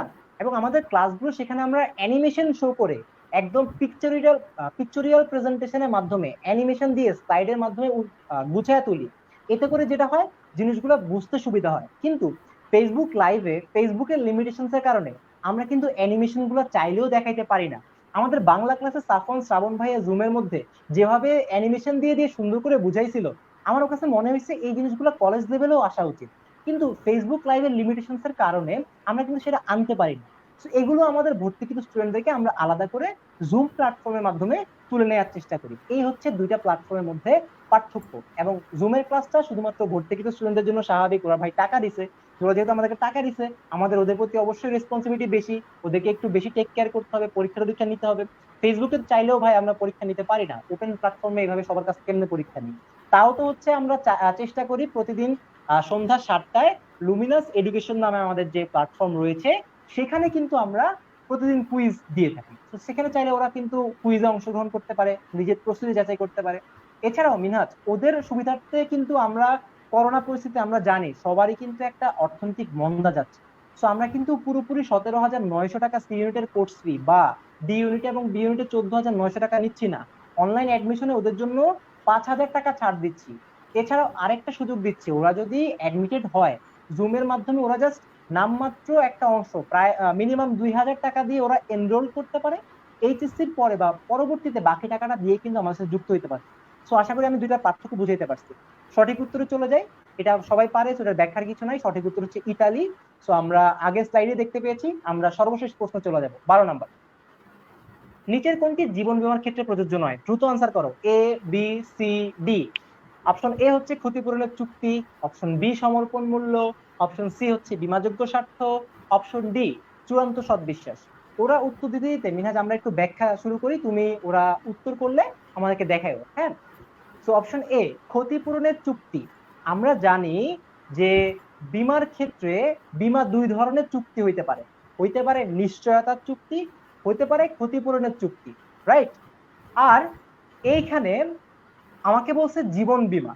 দেখো মিনা, চিন্তা করে একটা মানুষ বীমা করছে, হ্যাঁ, জীবন বীমা করছে, জীবনের বীমা করছে। মানুষটা আল্লাহ না করুক যদি ক্ষতি হয়, কোনো কারণে মারা যায়, তাইলে বীমাকারী কোম্পানি কি করবে? তার প্রিমিয়ামের চাইতে একটু বেশি টাকা সহ তাকে টাকা দেওয়ার চেষ্টা করবে। কিন্তু একটা মানুষ মারা গেলে সেই মানুষকে কি আমরা খুঁজে পাবো? সেই মানুষকে কি আর আমরা আনতে পারবো? বীমাকারী কোম্পানি কি সে মানুষ দিতে পারবে? তার মানে জীবনের মূল্য অপূরণীয়, ক্ষতিটা জীবনেও পূরণ করতে পারবা না। সো জীবন বীমার ক্ষেত্রে কিন্তু ক্ষতিপূরণের চুক্তি মাথায় আনা যাবে না। অন্যদিকে সম্পত্তি চলে গেলে আমরা টাকা দিয়ে সম্পত্তি কিনতে পারবো, মানুষ ভাই কিনতে পারবো না। সবাই তো ভাই 8 লাখ টাকার কাছে বিক্রি হয় না, সবাই তো 4 লাখ টাকার কাছে বিক্রি হয় না, বা সবাই তো টাকা দিয়ে নিজেকে বিক্রি হয় না। দাস প্রথা তো এখন আর নাই মিনাজ, তাই না? সো যেহেতু দাস প্রথা নাই, যেহেতু আমার জীবন বীমার ক্ষেত্রে নিশ্চয়তা চুক্তি কার্যকর হয়, ক্ষতিপূরণ চুক্তি কার্যকর হয় না, বুঝাই যাচ্ছে সবাই উত্তরও করতে পারতেছে অপশন এ হচ্ছে সঠিক উত্তর। আমরা জানতে চাই কেন অপশন বি, সি এবং ডি সঠিক উত্তর নয়। সো খেয়াল করো মিনহাজ, সমর্পণ মূল্য, সারেন্ডার ভ্যালু। সারেন্ডার ভ্যালু মানে কি? ধরো তুমি 2 বছর প্রিমিয়াম দিয়েই যাচ্ছ। প্রিমিয়াম দিচ্ছ কেন? যাতে করে তোমার ক্ষতি হইলে আল্লাহ না করুক তোমার পরিবার কিছু পরিমাণ টাকা পায় নিশ্চয়তা হিসাবে, তাই না? সো কিছু পরিমাণ টাকা যেহেতু নিশ্চয়তা হিসাবে পায়, তোমার পরিবার কিছু একটা করতে পারবে বা কিছু একটা মানে সমস্যা সমাধান করতে পারবে অর্থনৈতিক ভাবে অ্যাটলিস্ট। এখন করোনা ভাইরাসের কারণে তোমার টাকা পয়সা নেই, তুমি কি চাইলেও প্রিমিয়াম দিতে পারবা? পারবা না। তো সেক্ষেত্রে তুমি কি করবা? সারেন্ডার করবা, পুলিশের মতো। পুলিশের কাছে যেরকম চোর সারেন্ডার করে, ভাই আমি সারেন্ডার করতেছি, আমি আর পারতেছি না, করোনা ভাইরাসের কারণে আমার পেটে ভাত নাই, আপনি আমার এই টাকাটা যা যা দিছি তার কিছু পরিমাণ কম হইলেও ফেরত দেন, আমি সারেন্ডার করতেছি, আমি আর এই চুক্তিতে কন্টিনিউ করতে চাই না। সারেন্ডার করার পরে বীমাকারী কোম্পানি প্রিমিয়ামে কম টাকা, যে টাকাটা তোমাকে পরিশোধ করবে, সেটাকে আমরা বলতেছি সমর্পণ মূল্য বা সারেন্ডার ভ্যালু। আর সি আর ডি তো অবশ্যই প্রিন্সিপাল, বীমা হইলে বীমাযোগ্য স্বার্থ চূড়ান্ত সদ্বিশ্বাস থাকতেই হবে। সো অপশন এ সঠিক উত্তর। এবং সবাইকে অভিনন্দন, যারা যারা 12টার 12টা সঠিক উত্তর দিছো দ্রুত লেখো 12টা, বা কারো যদি 11টা হয় 10টা হয় তাও লিখো। আমরা দেখতে চাই কে কয়টা উত্তর করতে পারছো। তোমাদের তো এখনো প্রিপারেশন নেওয়া বাকি ভাই, এই অবস্থা তোমার 8টা হইলেও খুশি হওয়া উচিত, কারণ তুমি অ্যাডমিশনের প্রিপারেশন নেওয়া ছাড়াই 8টা আল্লাহর রহমতে কারেক্ট করতে পারছো। প্রিপারেশন নিয়ে ইনশাল্লাহ বাকি 4টাও কারেক্ট করতে পারবা। দ্রুত আমাদেরকে কমেন্ট সেকশনে জানাও সঠিক কয়টা হয়েছে তোমার। আর কেউ যদি গুটিবাজি কইরা 11টা সঠিক উত্তর দিয়ে 12 লেখো, আমি কিন্তু ভাই কমেন্ট সেকশন চেক করব। সো কেউ যদি মিথ্যা কথা বলো, আমি রিচার্জ তো দিবই না, বরং আমাদের নাম্বার পাঠায় বলবো ভাই আমাদেরকে উল্টা রিচার্জ করে দাও। সো জোকস অ্যাপার্ট, সবাই একটু কমেন্ট করুক, আমরা রিটেন সেকশনটা শুরু করি মিনহাজ। সো নিয়ামুর বলেছে 10টা। নিয়ামুর তোমাকে অভিনন্দন, তুমি 10টা উত্তর করতে পেরেছো, অনেক বড় একটা অ্যাচিভমেন্ট। আর কেউ কমেন্ট করেছে কয়টা উত্তর আমরা যদি দেখতে চাই? আস্তে আস্তে সবাই জানাচ্ছে। নাসিফ 10টা উত্তর করেছে, ভেরি গুড নাসিফ। নাসিফ আমাদের রেগুলার স্টুডেন্ট। মাইশাত 10টা উত্তর করেছে, ভেরি গুড মাইশাত তাবাসসুম। আশা করি বাকিগুলোও পারবা। 11টা সাজিদ, তোমার জন্য মাইর আছে, তুমি তো ঢাকা বিশ্ববিদ্যালয়ে অলরেডি পড়তেছো, তুমি তাও যদি একটা ভুল করো তাহলে কেমনে হবে। শহীদুল ইসলাম রিপন মেবি 10টা। আনিক ইসলাম অর্থী 11টা। Very good. সো দেখো মিনাত, সবাই কিন্তু মোটামুটি ভালো উত্তর দিচ্ছে। আসিফ উত্তর দিচ্ছে 11টা। So good. আমরা রিটেন সেকশনে চলে যাই। রিটেন সেকশনের প্রশ্ন আমরা যদি স্ক্রিনে দেখতে চাই, সো রিটেন সেকশনের প্রশ্ন যদি আমরা স্ক্রিনে দেখতে চাই, তাহলে আরেকটা প্রশ্ন আসছে কমেন্টে, আমি দেখতে পাচ্ছি যে জুমে ভর্তি হলে কি আলাদা করে আমাদের কোচিং এ ভর্তি হতে হবে? উত্তর হচ্ছে না ভাই, তুমি তো আমাদের কোচিং এ জুমের মাধ্যমে ভর্তি হচ্ছই। এই 2000 টাকা নতুন করে তোমাকে দিতে হবে না। আমি একটু সহজ হিসাব বোঝাই। ফর এক্সাম্পল, আমার কোর্স ফি 17,900 সি ইউনিটে, 5,000 টাকা ছাড়, তাইলে কত আসে? তাইলে আসে হচ্ছে আমার 12,900। ধরো তুমি এখন 2,000 টাকা দিচ্ছ, তোমার পারিবারিক কিছু সমস্যা চলতেছে, তোমার বাকি 10,900 বাকি পরে টাকা দিলেই হবে। এই 2,000 টাকা তোমাকে পরবর্তীতে আবার দিতে হবে না ভাই। আমরা গলা কাটতে আসি না এখানে, আমরা তোমাদের উপকার করতে আসছি। তো আশা করি তোমরা ব্যাপারটা বুঝতে পারবে। আরেকটা জিনিস মিনাজ, একটা মজার ব্যাপার কি, রিটেন সেকশনে ওরা প্রশ্নটা দেখুক। একটা জিনিস খেয়াল করছি আমরা, অনেকগুলো কোচিং কিন্তু এখন আস্তে আস্তে আবার লাইভ ক্লাসে আসতেছে। সো আমরা এটাকে অ্যাপ্রিসিয়েট করি, আমাদের দেখার মাধ্যমে অন্যান্য কোচিং গুলো লাইভ ক্লাসে সংযুক্ত হচ্ছে। সো এর মাধ্যমে শিক্ষার্থীরা কিন্তু যাচাই করতে পারবে কোন কোন জায়গায় ক্লাস ভালো হয়, কোন স্যারের ব্যাখ্যাগুলো ভালো বুঝতে পারে। সো যাচাই বাছাই করে কিন্তু ও ক্লাস পছন্দ করতে পারবে। এটাই আমরা চাই। আমাদের প্ল্যাটফর্মে ইনশাল্লাহ করোনা ভাইরাস চলে গেলে বা জুমের মাধ্যমেও আমরা কিন্তু ফ্রি ক্লাস ওদেরকে প্রোভাইড করবো, যাতে করে ওরা ক্লাসগুলো করে যাচাই করতে পারে তারা কাদের ক্লাস করবে, কাদের কাছে তাদের তাদের আগামী দিনের ভবিষ্যতের যেই চান্স পাওয়ার সম্ভাবনা সেটিকে কাদের কাছে তুলে দিচ্ছে, সেই দায়িত্ব কাদের কাছে তুলে দিচ্ছে। তো সেই জায়গা থেকে আমার পার্সোনাল অনুরোধ থাকবে ভাই, তুমি যেই কোচিং এ ভর্তি হও না কেন, আমাদের প্ল্যাটফর্ম, আমাদের ফেসবুক পেজ গ্রুপ তোমার জন্য উন্মুক্ত। যে কোনো প্রশ্ন, যে কোনো সমস্যা আমাদেরকে জানাও। প্লাস যেখানেই ভর্তি হও, যাচাই বাছাই করে তারপরে শিক্ষকের পড়াশোনা বুঝে অবশ্যই ভর্তি হবে। আমরা দেখতে পাচ্ছি রিটেনের প্রশ্ন, 4 নম্বরের প্রশ্ন আসছে, একটি ফার্মের মুনাফা সর্বোচ্চকরণ লক্ষ্যের চেয়ে সম্পদ সর্বোচ্চকরণের লক্ষ্য শ্রেয় কোন? মিনাজ, এই জিনিসটা কিন্তু ইম্পর্টেন্ট একটা জিনিস অ্যাড করতে চাই। তোমার মনে আছে গত বছর ঢাকা ভার্সিটিতে আমরা প্রথমবার যখন আমাদের কোচিং এ মডেল টেস্ট নিছিলাম, অনেকগুলো প্রশ্ন কিন্তু সরাসরি কমন পড়ছিল, এবং এর মধ্যে এই একটা মানে অন্যতম। আমাদের রচনা পর্যটন শিল্প আমরা মডেল টেস্টে দিছিলাম, সেই প্রশ্নটাই কিন্তু আমাদের চলে আসছিল আল্লাহর রহমতে ঢাকা ভার্সিটির রচনা হিসেবে। শুভ, আমি কি কিছু অ্যাড করবো এখানে? হ্যাঁ, আমি একটু শেষ করি। তারপরে ফাইন্যান্সে আমি একটা প্রশ্ন দিছিলাম কনসেপচুয়াল বেসিক প্রশ্নের জায়গা থেকে, একটি ফার্মের মুনাফা সর্বোচ্চকরণ লক্ষ্যের চেয়ে সম্পদ সর্বোচ্চকরণ লক্ষ্য শ্রেয় কেন? এই প্রশ্নটা করছিলাম এভাবে, যে ফার্মের সবচেয়ে মূল লক্ষ্য কোনটি হওয়া উচিত, মুনাফা সর্বাধিকরণ না সম্পদ সর্বাধিকরণ? রিটেলের এই প্রশ্নটাও কিন্তু আল্লাহর রহমতে ঢাকা ভার্সিটিতে কমন আসছে। তো আমরা প্রাউড ফিল করি যে আমাদের প্রশ্নগুলো কমন আসছে। কারো যদি কোনো ধরনের যে এমন কোনো প্রশ্ন থাকে যে ভাই আপনি মনে হয় চাপা মারতেছেন, আপনি মনে হয় মিথ্যা বলতেছেন, জাস্ট আমাদের ফেসবুক পেজে একটু খুঁজো। তুমি যদি ওই সময়টায় চলে যাও, পরীক্ষার প্রশ্নের পরবর্তীতেই আসার সাথে সাথে ঢাকা ভার্সিটির প্রশ্ন রিলিজ হওয়ার পরেই আমরা কিন্তু ফেসবুক পেজ থেকে আমাদের মডেল টেস্টের প্রশ্নের স্ক্রিনশট সহ তোমাদেরকে ফেসবুকে জানিয়ে দিয়েছিলাম। তো সময়টা সহ তুমি কিন্তু মিলিয়ে নিতে পারবে। মিনাজ, তুমি যদি কিছু অ্যাড করতে চাও। রাইট। আর পর্যটন শিল্প নিয়ে যেটা ছিল, সেটা সেই কোশ্চেনটা কিন্তু বাংলা ডিপার্টমেন্ট থেকে আসে নাই। সেই রাইট, কোশ্চেনটা আমি দিয়েছিলাম, খুবই মানে ক্যাজুয়াল ভাবে দিয়েছি যে একটা রাইট। রচনা দেওয়া উচিত, আমার মাথায় আসছে আমি দিয়ে দিলাম। তো পরীক্ষা আসার পর সবাই অনেক খুশি ছিল, এবং আমার কাছে যেটা মনে হয় যে আমাদের কথায় বিশ্বাস না করলে ঢাকা ইউনিভার্সিটিতে লুমিনাস থেকে যারা চান্স পেয়েছে, জাকির ফার্স্ট হয়েছে সি ইউনিটে, তারপর হচ্ছে যুবরাজ আছে, আইবিএতে রকিয়া রোজা আছে। ফার্স্ট হলো, তারপরে রাইট। মাস্তুরা ফার্স্ট হলো, 12তম হলো, আইবিএতে চান্স পেলো। এদের যে কাউকে যদি কখনো তুমি টাচে আনতে পারো, তুমি যদি জিজ্ঞেস করো, তাহলে কিন্তু এগুলার অ্যান্সার পেয়ে যাবা। তাহলে আমরা অলরাইট, মুভ আমরা করি। যদি হ্যাঁ রিটেন প্রশ্নের সলিউশন দেখতে চাই, সলিউশনটা অবশ্যই যারা শেয়ার করবে একটা নমুনা উত্তর দিয়ে দিব। এখানে কি লেখা উচিত সেটা আমি একটু 1 মিনিটে বলি। প্রথম লাইন লিখবা, বেশি লেখা যাবে না, যে একটি ফার্মের মূল লক্ষ্য সম্পদ সর্বাধিকরণ মূল লক্ষ্য হওয়া উচিত। তার কারণ হচ্ছে এটি নগদ প্রবাহ, অর্থের সময় মূল্য, ঝুঁকি এগুলো বিবেচনা করে, প্লাস একটি স্পষ্ট ধারণা। অন্যদিকে মুনাফা সর্বাধিকরণ কিন্তু অস্পষ্ট একটা ধারণা। এই ধারণাগুলো মুনাফা সর্বাধিকরণ এই নগদ প্রবাহ, ঝুঁকি, অর্থের সময় মূল্য এগুলোকে বিবেচনা করে না। এটা নিয়ে যদি তুমি গুছায় হাফ পেজ লিখতে পারো, ইনশাল্লাহ তুমি 4-এ 4 না পেলেও 3-4 কিন্তু একটা স্ট্যান্ডার্ড নাম্বার তুমি পেয়ে যাবা। সো এটার নমুনা উত্তর কি হইতে পারে আমি তোমাদেরকে কিন্তু এই স্লাইডের উত্তরের সাথে শেষে দিয়ে দিব। সো আমরা আমাদের শেষ পর্যায়ে চলে আসছি মিনহাজ।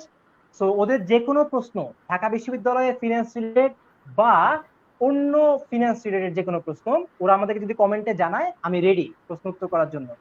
সো মিনাজ ভাইয়া, আপনার নাম্বার দেওয়া যাবে, খুব হেল্প হতো। নাম্বার দরকার নাই, তুমি আমাদের লুমিনাস ইউনিভার্সিটি অ্যাডমিশন পেজের যদি পেজটার মধ্যে ইনবক্স করো, আমরা সবাই আছি, আমরা সবাই মেসেজ গুলো দেখি। মিনাজ ভাইয়াকে তুমি সেখানে খুঁজে পাবা, জাস্ট একটা মেসেজ লিখো মিনাজ ভাইয়াকে দরকার, ভাইয়া আপনি একটু রিপ্লাই দেন, তাইলেই ভাইয়া রিপ্লাই দিবে। সো নাম্বার পার্সোনালি নেওয়ার দরকার নেই, তুমি কিন্তু সরাসরি আমাদেরকে পেজের মাধ্যমে যুক্ত হতে পারতেছো। খুব আর্জেন্ট কিছু দরকার হলে ভাইয়াকে লিখো ইনবক্সে, ভাইয়া তোমাকে নাম্বার পৌঁছে দিবে।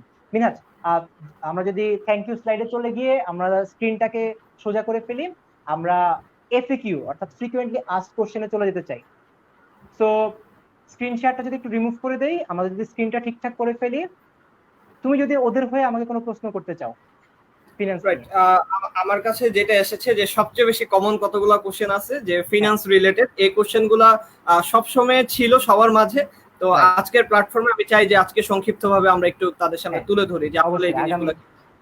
প্রথম প্রশ্ন যেটা ছিল, আমাদের কিন্তু ক্লাসের গুরুত্বপূর্ণ অংশ এখান থেকেই শুরু। আমরা এখন কোশ্চেন সলভ করছি, কনসেপ্ট জানছি, আর এখন আমরা ওদের প্রশ্নগুলো জানবো, ওদের প্রশ্নগুলো উত্তর দিব। ক্যালকুলেটর ছাড়া কেমনে ম্যাথ করে সবচেয়ে গুরুত্বপূর্ণ সেটা দেখবো। রেডি? রাইট। এবং সবচেয়ে ভালো একটা জিনিস যে প্রথম কোশ্চেনটা ঠিক এইভাবে মিলে গিয়েছে যে আসলে দুইটা পেপার থেকে কোন পেপার থেকে আসলে কিভাবে কোশ্চেন আসতেছে, প্রথম পত্র থেকে বেশি আসে নাকি দ্বিতীয় পত্র থেকে বেশি। আমি একটু এই প্রশ্নের উত্তর দিব একদম স্ট্যাটিস্টিক্স ধরে, সবাই একটু মনোযোগ দিয়ে শুনবা। 2015-16 সেশন থেকে ঢাকা বিশ্ববিদ্যালয়ে ফাইন্যান্স এবং মার্কেটিং পরীক্ষা আসা শুরু হয়। যে বছর তোমার শুভ ভাইয়া বা মিনাজ ভাইয়া আমরা দুজন স্টুডেন্ট ছিলাম প্রথমবার, একদম পরীক্ষার 1 মাস আগে বলছে ভাই সাবজেক্ট আর 4টা নাই, সাবজেক্ট হচ্ছে 5টা। কি কি? ফাইন্যান্স বা মার্কেটিং তোমাকে উত্তর দিতে হবে। ওই 1 মাস সময়ের আগে যখন প্রশ্নগুলো দেয় আমাদেরকে, আমরা যখন ঢাকা ভার্সিটিতে গিয়ে প্রশ্ন পাই, আমরা দেখতে পেয়েছি ফাইন্যান্সের 20টা প্রশ্ন ছিল, ওই 20টা প্রশ্নের 20টা প্রশ্নই কিন্তু ফার্স্ট পেপার থেকে আসছে। অর্থাৎ একদম কোর সেকেন্ড পেপার ব্যাংকিং বিমা থেকে একটা প্রশ্ন প্রথম বছর আসে নাই। সো প্রথম বছর একটা প্রশ্ন আসে নাই, এটা কিন্তু বোঝা যেত, প্রেডিক্ট করা যেত। মিনহাজ, কেমন হতো? কারণ ঢাকা ভার্সিটির সার্কুলারে কিন্তু লেখা ছিল ওই সময় ফিন্যান্স, সাবজেক্টের নাম ফিন্যান্স, যেহেতু সাবজেক্টের নাম ফিন্যান্স তো প্রশ্ন আসবে ফিন্যান্স থেকে, একদম কমন সেন্স। দ্বিতীয় বছর সেম, সার্কুলারের নাম আসতো ফিন্যান্স এবং 20টা প্রশ্নের 20টা প্রশ্নই আসতো ফিন্যান্স থেকে। মজার ব্যাপার হচ্ছে তৃতীয় বছরে গিয়ে সাবজেক্টের নাম ওরা চেঞ্জ করে দেয় ঢাকা ভার্সিটি। সাবজেক্টের নাম কি দেয়? ফিন্যান্স ও ব্যাংকিং। তাহলে চিন্তা করো তো, ফিন্যান্স ও ব্যাংকিং, ব্যাংকিংটা কি ফার্স্ট পেপার না সেকেন্ড পেপার? উত্তর হচ্ছে সেকেন্ড পেপার। তো যেহেতু সেকেন্ড পেপার, আমরা প্রেডিক্ট করছিলাম সেকেন্ড পেপার থেকে প্রশ্ন আসবে, এবং ওই বছর প্রথমবারের মতো সেকেন্ড পেপার থেকে প্রশ্ন আসা শুরু হয়। অর্থাৎ গত বছরেও আমরা দেখতে পেয়েছি সার্কুলারের নাম ছিল finance and banking, so banking থেকে আবারও প্রশ্ন আসে গত বছর। তো গত 2 বছর যেহেতু সার্কুলারে ব্যাংকিং আসে, তার মানে ব্যাংকিং থেকেও বিমা থেকেও প্রশ্ন আসে। এবং মাত্রই আমরা কিন্তু কোশ্চেন সলভ করছি, আমরা বিমা থেকে প্রশ্ন দেখতে পেয়েছি, ব্যাংক থেকে প্রশ্ন দেখতে পেয়েছি। কিন্তু মজার ব্যাপার হচ্ছে ম্যাক্সিমাম প্রশ্ন আসে কই থেকে? ফার্স্ট পেপার থেকে। তো আমরা ফার্স্ট পেপারে বেশি গুরুত্ব দিব, সেকেন্ড পেপার থেকে 2-3টা প্রশ্নের জন্য আমার ফুল বই পড়ার দরকার নাই, আমরা জাস্ট আমাদের কোচিং এর লেকচার ম্যাটেরিয়াল গুলো দেখবো, সেখান থেকে ব্যাংকিং বিমার বেসিক পার্টটুকু বোঝার চেষ্টা করবো। মিনাজ, খেয়াল করে দেখো, ফাইন্যান্সের ডেপথ থেকে প্রশ্ন আসছে, কিন্তু ব্যাংকিং বিমার কিন্তু একটাও ডেপথ কোশ্চেন আসে নাই, সব কিন্তু বেসিক সেন্স থেকে আসছে। সেগুলো আমরা আমাদের ক্লাস লেকচারে ইনক্লুড করি ব্যাংকিং বিমা, সেগুলো পড়লে ইনশাল্লাহ আমরা কনফিডেন্ট তোমরা উত্তর করতে পারবে এবং তোমাদেরও কনফিডেন্ট থাকা উচিত। আরেকটা প্রশ্ন আমি দেখতে পেয়েছিলাম মোহাম্মদ মিরের, তুমি কি প্রশ্নটা আমাকে একটু দেখাবা? সো আমরা প্রশ্নটা দেখতে চাই, কিরকম ছিল প্রশ্নটা। এক্সামে ফাইন্যান্সে আর মার্কেটিং এর মধ্যে কোনটা আনসার করলে বেটার হবে? দেখো ভাইয়া, এটা ফুললি তোমার উপর ডিপেন্ডেন্ট, তোমাকে বুঝতে হবে তুমি কোনটা বেশি ভালো বুঝো। মার্কেটিং এ আবার second paper important. Marketing second paper যদি তুমি ভালো বুঝে থাকো, মার্কেটিং এখন পর্যন্ত ফার্স্ট পেপার থেকে গত 4 বছরে একটা প্রশ্ন আসে নাই, তার কারণ কি? সাবজেক্টের নাম মার্কেটিং, সহজ হিসাব, সার্কুলারে লেখা থাকে সাবজেক্ট মার্কেটিং। সো যদি তুমি মার্কেটিং সেকেন্ড পার্ট খুব ভালো পারো তাহলে মার্কেটিং, আর যদি তুমি আমার মতো ফাইন্যান্স বেশি পছন্দ করো, ফাইন্যান্স ভালো লাগে তোমার, ফাইন্যান্স ভালো পারো, তাহলে ফাইন্যান্স। সো যে কোনো জিনিস, যে কোনো একটা বাছাই করে একটার জন্য ঢাকা ভার্সিটির জন্য প্রিপারেশন নিলেই হবে। মিনাজ, পরের প্রশ্ন আমি যেতে চাই, তোমার কাছে কোনো প্রশ্ন আছে? তারপরে প্রশ্ন যেটা সবচেয়ে বেশি ছিল যে ভর্তি পরীক্ষায় ম্যাথ আসে কিনা, যেটা নিয়ে একটু আগে কথা বলেছো, ক্যালকুলেটর ছাড়া কিভাবে করব, এই কোশ্চেন যদি আসে। আমি জানতাম এই প্রশ্ন আসবে, ফার্স্ট থেকে বলতেছিলাম। সো আমি কয়েকটা প্রশ্ন রেডি করছি ওদের জন্য, আমি ওদের সাথে এখন ক্যালকুলেটর ছাড়া প্রবলেম সলভ করব। তুমি যদি স্লাইডটা ওপেন করো। তো সবাই ঝটপট রেডি হয়ে যাও, কেউ সামনে ক্যালকুলেটর রাখবা না, আমাদের হাতে ক্যালকুলেটর নাই, আমরা ঢাকা ভার্সিটির পরীক্ষার প্রশ্ন সলভ করব। গত দেখো ক্যালকুলেটর ছাড়া ম্যাথ সলভ করবো কেমনে, সবার মাথায় ঠিক এই অবস্থাই হয়, এই ছবির মতো অবস্থা হয়, আল্লাহ ক্যালকুলেটর নাই, ঢাকা ভার্সিটি তো আমাকে দিবে না, অ্যাকাউন্টিং সলভ করবো কেমনে, ফাইন্যান্স সলভ করবো কেমনে। 2015-16 সেশনে প্রশ্ন আসছিল 72 বিধি অনুযায়ী 8 লক্ষ টাকা, খেয়াল করো 72 বিধি অনুযায়ী 8 লক্ষ টাকা 9 বছরে দ্বিগুণ হতে হলে সুদ হার কত শতাংশ হবে। অঙ্ক আসছে 72 এর অঙ্ক, এবং প্রশ্ন কি বলছে 8 লক্ষ টাকা দ্বিগুণ। অনেকে অনেক জায়গা থেকে 8 লক্ষ টাকা পায়, এই 8 লক্ষ টাকা দ্বিগুণ কেমনে হবে সেটা নিয়ে যখনই প্রশ্ন আসছে আমাদেরকে বুঝতে হবে এটা রুল 62 বা রুল 72 এর ম্যাথ। এবং যেহেতু বলে দিছে রুল 72, সহজ ফর্মুলা কি, রুল 72 সূত্র ব্যবহার করে কি বের করতে হবে, সুদের হার বের করতে হবে। সুদের হার মানে কি, আই। আমি আবারও বলতেছি, আমাকে আগে বুঝতে হবে কি বের করতে হবে, সুদের হার বের করতে হবে। সুদের হার মানে কি, আই। এটার ফর্মুলা কি, আই ইকুয়ালস টু, উপরে বসবে 72, নিচে বসবে এন, অর্থাৎ মেয়াদকাল। দেখো তো এখানে আমার 8 লক্ষ টাকা কি লাগবে, লাগবে না। 72 বিধি 72 লাগবে, লাগবে না। জাস্ট কি লাগবে, 9 বছর লাগবে। তাহলে বলো তো 72/9, এটার জন্য আমার ক্যালকুলেটর লাগবে। 72/9 হচ্ছে একদম সহজ 8 নং 72। সঠিক উত্তর কি, 8%। তাহলে বলো তো এইটার জন্য যদি আমার ক্যালকুলেটর না লেগে থাকে, এটা ঢাকা ভার্সিটির প্রশ্ন, আমি যদি এখন সলভ করতে পারি ইনশাল্লাহ ঢাকা ভার্সিটিও সলভ করতে পারবো। তাহলে যে রবিন রাজ, তুমি তো ক্যালকুলেটর সলভ করছো, নাজমুল সলভ করছো অপশন এ দিয়ে, ফাল্গুনি সলভ করছো অপশন এ দিয়ে, তাইলে বলো তো আমার জন্য কি ক্যালকুলেটর লাগতেছে, লাগতেছে না। সো এটা খুবই সহজ ছিল। আমি আবারও বলতেছি সূত্র কি, 72 বাই কি, এন। সো 72/9, 8 নং 72, সহজ উত্তর। ঢাকা ভার্সিটি তোমাকে ওই প্রশ্নগুলোই দিবে ম্যাথে যেই প্রশ্নগুলো তুমি ক্যালকুলেটর ছাড়া ব্যবহার করতে পারবে।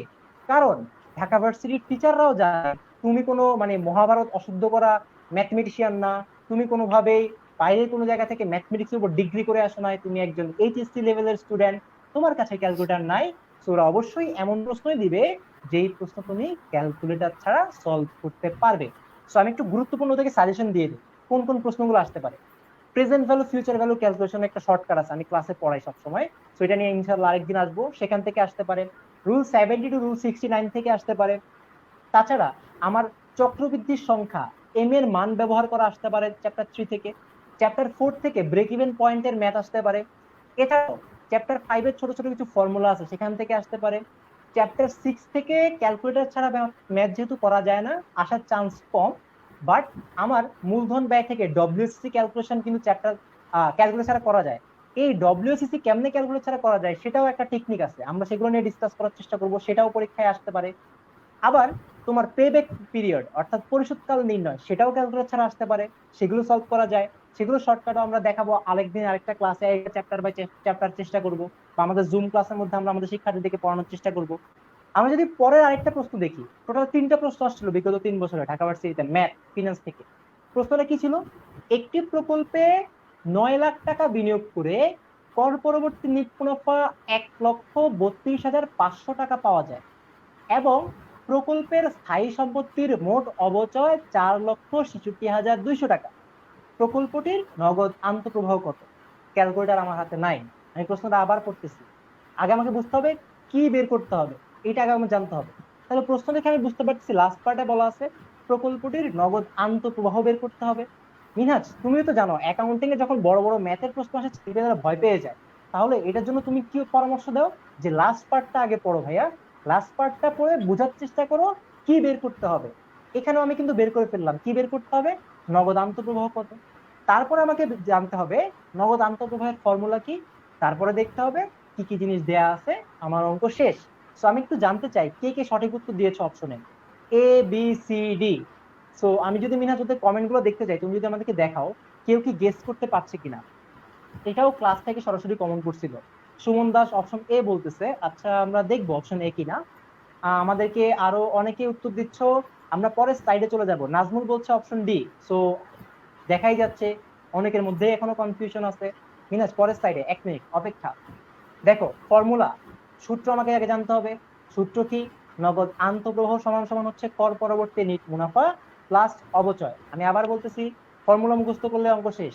নগদ আন্তঃপ্রবাহ ইকুয়ালস টু কি, কর পরবর্তী নিট মুনাফা প্লাস অবচয়। তাইলে মিনাজ আমার কি এত তথ্য দরকার আছে, কি দরকার আমার তাইলে বলো তো, দুইটা তুমি যদি জিনিস। উদাহরণ বলতে চাও। কি কি জিনিস?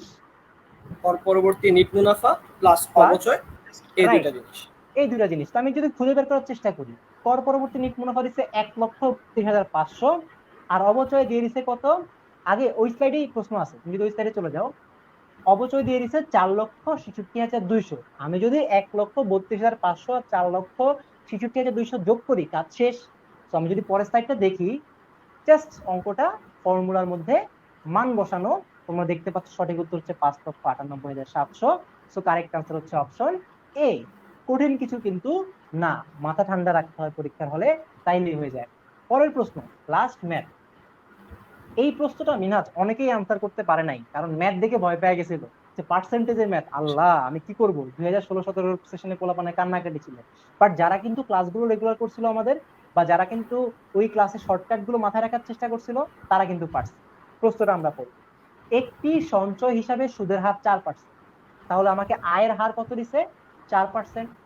যদি একজন সঞ্চয়কারীর আয়ের উপর 28% কর দিতে হয়, তাহলে কর পরবর্তী আয়ের শতকরা হার কত?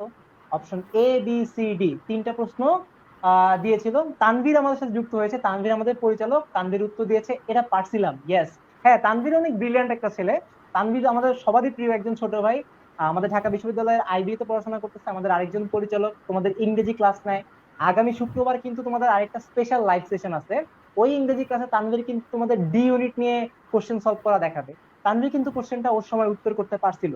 মিনহাজ, অনেকেই কিন্তু অনেক আইকিউ দরকার সঠিক উত্তর দেওয়ার জন্য, নুসরাত বলছে ভেরি গুড। আইকিউ গুলো না পারলেও তো সমস্যা নাই, এগুলো সলভ করার জন্য তো আমরা আছি, আমরা তো ক্লাসে এগুলোই পড়াবো তোমাদেরকে। তো চিন্তা করার দরকার নাই। মিনহাজ, তোমাকে আমি প্রশ্ন করতে চাই, তুমি কমন সেন্স থেকে উত্তর করবে, ওকে? সো তুমি চিন্তা করো তো, যে তোমার আয় যদি হয় 4 টাকা, তার উপর যদি কর দিতে হয় 1 টাকা, তাহলে কর পরবর্তী আয় কত? অবশ্যই 4 3 টাকা। মাইনাস 1। খুব সহজ না? তাহলে আমি যদি প্রশ্নটা ভাইঙ্গা ফেলাই এমনি কইরা, যে আমার আয় হচ্ছে 4 টাকা, কর দিতে হবে 1 টাকা, কর পরবর্তী আয় হচ্ছে 4 - 1 টাকা। সহজ জিনিস। পরের স্লাইডে আমরা প্রশ্নটাকে এভাবে ভাঙতে শিখবো। কিরকম? যদি পরের স্লাইডটা যাও, আমরা ধরে নিব কর পরবর্তী মানে হচ্ছে কর দেওয়ার পর। যদি আমরা জানি কর পরবর্তী মানে কর দেওয়ার পর হয়, এই প্রশ্নে আমার দেয়া আছে আয়ের হার হচ্ছে 4%। মনোযোগ দিও সবাই, এই প্রশ্নটা বুঝার জন্য আইকিউ যেহেতু দরকার, আইকিউ আমি একটু হেল্প করি। আয়ের হার দেয়া আছে 4%, পার্সেন্ট দেখে তো আমাদের মাথা ঘুরায়, তাই না? তো আমরা পার্সেন্ট ভাববোই না। আমরা 4% কি ভাবতে পারি? 4 টাকা ভাবতে পারি। তো সহজ করে আমরা ধরে নিলাম 4% মানে হচ্ছে 4 টাকা। এবার করের হার দিছে কয় পার্সেন্ট? 28%। তার মানে কি মিনহাজ, 4 টাকার উপরে 28% কর দিতে হবে। এবং 4 টাকার উপরে যদি 28% করটা বের করতে পারি, বাকি জিনিস আমি বাদ দিয়ে যদি দেই, তাহলেই আমার কি হয়ে যাবে? কর পরবর্তী আয় চলে আসবে। এখন অনেকের কাছে প্রশ্ন, ভাইয়া 4-এ তো 28% করাটা, তুমি যদি পরের স্লাইডটা দেখাও অ্যানিমেশন দিয়ে, যে আমরা যেটা দেখার চেষ্টা করছি, যে তার মানে 4 টাকার উপর 28% কর দিতে হবে, যেটা আমি বলছি। এখন চিন্তা করো তো, বাকি 100% -28%, অর্থাৎ 100% থেকে 28% বাদ দিলে 72%ই হবে কর পরবর্তী আয়, তাই না? যে 4 টাকার 28% যদি কর দেই, 72%ই হচ্ছে কি কর পরবর্তী আয়। সহজ জিনিস। এখন যে কমন সেন্স অ্যাপ্লাই করতে পারে, যে 4 টাকার উপরে 72%, 4×7 = 28, 2.88, ও সহজে বুঝতে পারবে। বাট যারা আমার মতো একটু বোকা, যাদের আইকিউ কম, তারা কিন্তু এটা অনেকেই নাও পারতে পারে। একটু সহজ করে ভাঙার চেষ্টা করি। পরেরটা দেখাও যদি তুমি ওদেরকে। Moving on. 4 টাকার 100% তো আমরা বুঝতে পারি, রাইট? 4 টাকার 100% কত? 4 টাকা, আমরা জানি যে কোনো কিছুর 100% হচ্ছে ওইটাই। 4 টাকার 50% কত? 2 টাকা। 4 টাকার 25% কত? 1 টাকা। আমরা কিন্তু এভাবে ভাঙতে পারি, তাই না? ছোট করতে পারি। তাহলে চিন্তা করতো মিনহাজ, 4 টাকার যদি আমি 50% বুঝি 2 টাকা, 25% বুঝি 1 টাকা, আমি বুঝতেই পারতেছি 4 টাকার 75% হচ্ছে 3 টাকা। তাহলে 4 টাকার 72% 3-এর কম হবে না বেশি হবে? উত্তর হচ্ছে কম হবে। তাহলে সঠিক উত্তর হচ্ছে 3-এর কাছাকাছি যেটা আছে সেটা। পরের স্লাইডে চলে যাও, 3-এর কাছাকাছি আছেই একটা, 2.88। মিনাজ, আরো কমন সেন্সে আরো সহজ করে দেওয়া যায়। তুমি যদি অপশনের দিকে তাকাও, 4 টাকার উপরে 28% কর দিতে হবে, তাই না? তার মানে 4 টাকার উপরে 72% হচ্ছে কর পরবর্তী। এখন 4 টাকা যদি তোমার আয় হয়, তোমার কি সেটা কর দিলে বাড়বে না কমবে? কমবে। 28% আর 16% কি আনসার হইতে পারে? না। সো মাথায় মানে কোশ্চেনটা দেখেই তো আমি অপশন এ ফালায় দিব, তাই না? তাহলে কাছাকাছি কি আছে, কম আছে কি? অপশন সি আর ডি।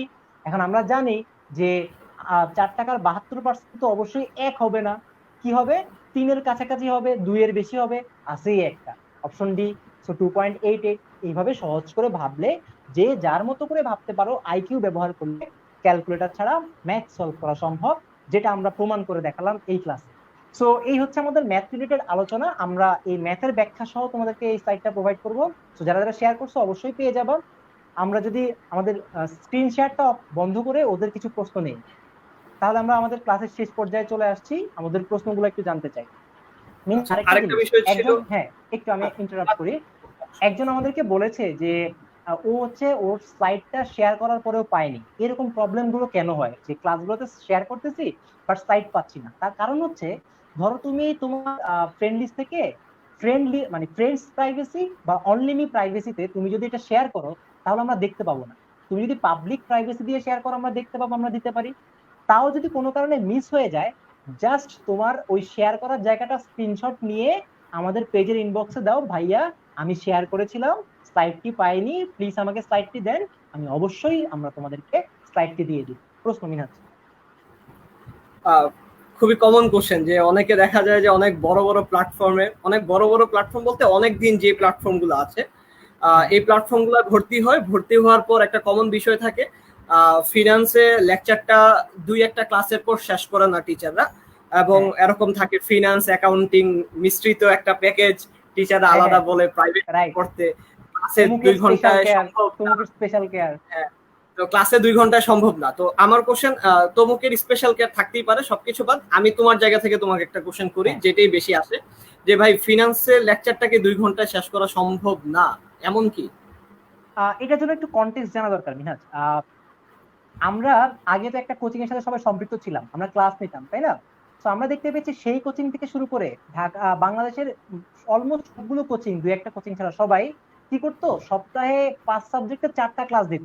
অর্থাৎ এক সপ্তাহে হয়তো ম্যানেজমেন্টের ক্লাস, পরের সপ্তাহে হয়তো ফাইন্যান্সের ক্লাস, আরেক সপ্তাহে ম্যানেজমেন্ট, আরেক সপ্তাহে ফাইন্যান্স। অর্থাৎ ওরা কিন্তু ম্যানেজমেন্ট ফাইন্যান্সের সমান গুরুত্ব দিত না।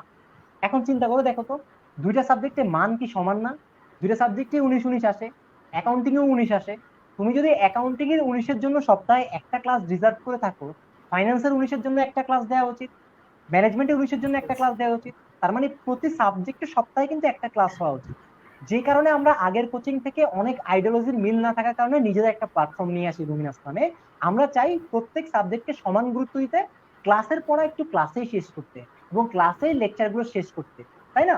তো আমাদের এখানে আমরা নিশ্চয়তা দিচ্ছি ইনশাল্লাহ, ফাইন্যান্স দিন ফাইন্যান্স ক্লাস হবে, ম্যানেজমেন্টের দিন ম্যানেজমেন্ট ক্লাস হবে, সপ্তাহে সকল সাবজেক্টের অ্যাটলিস্ট একটা ক্লাস হবেই। ইংরেজি তো 2টা ক্লাসও হবে, কারণ ইংরেজি সলভ ক্লাস আছে। তো এটা নিয়ে চিন্তা করার কোনো দরকার নাই।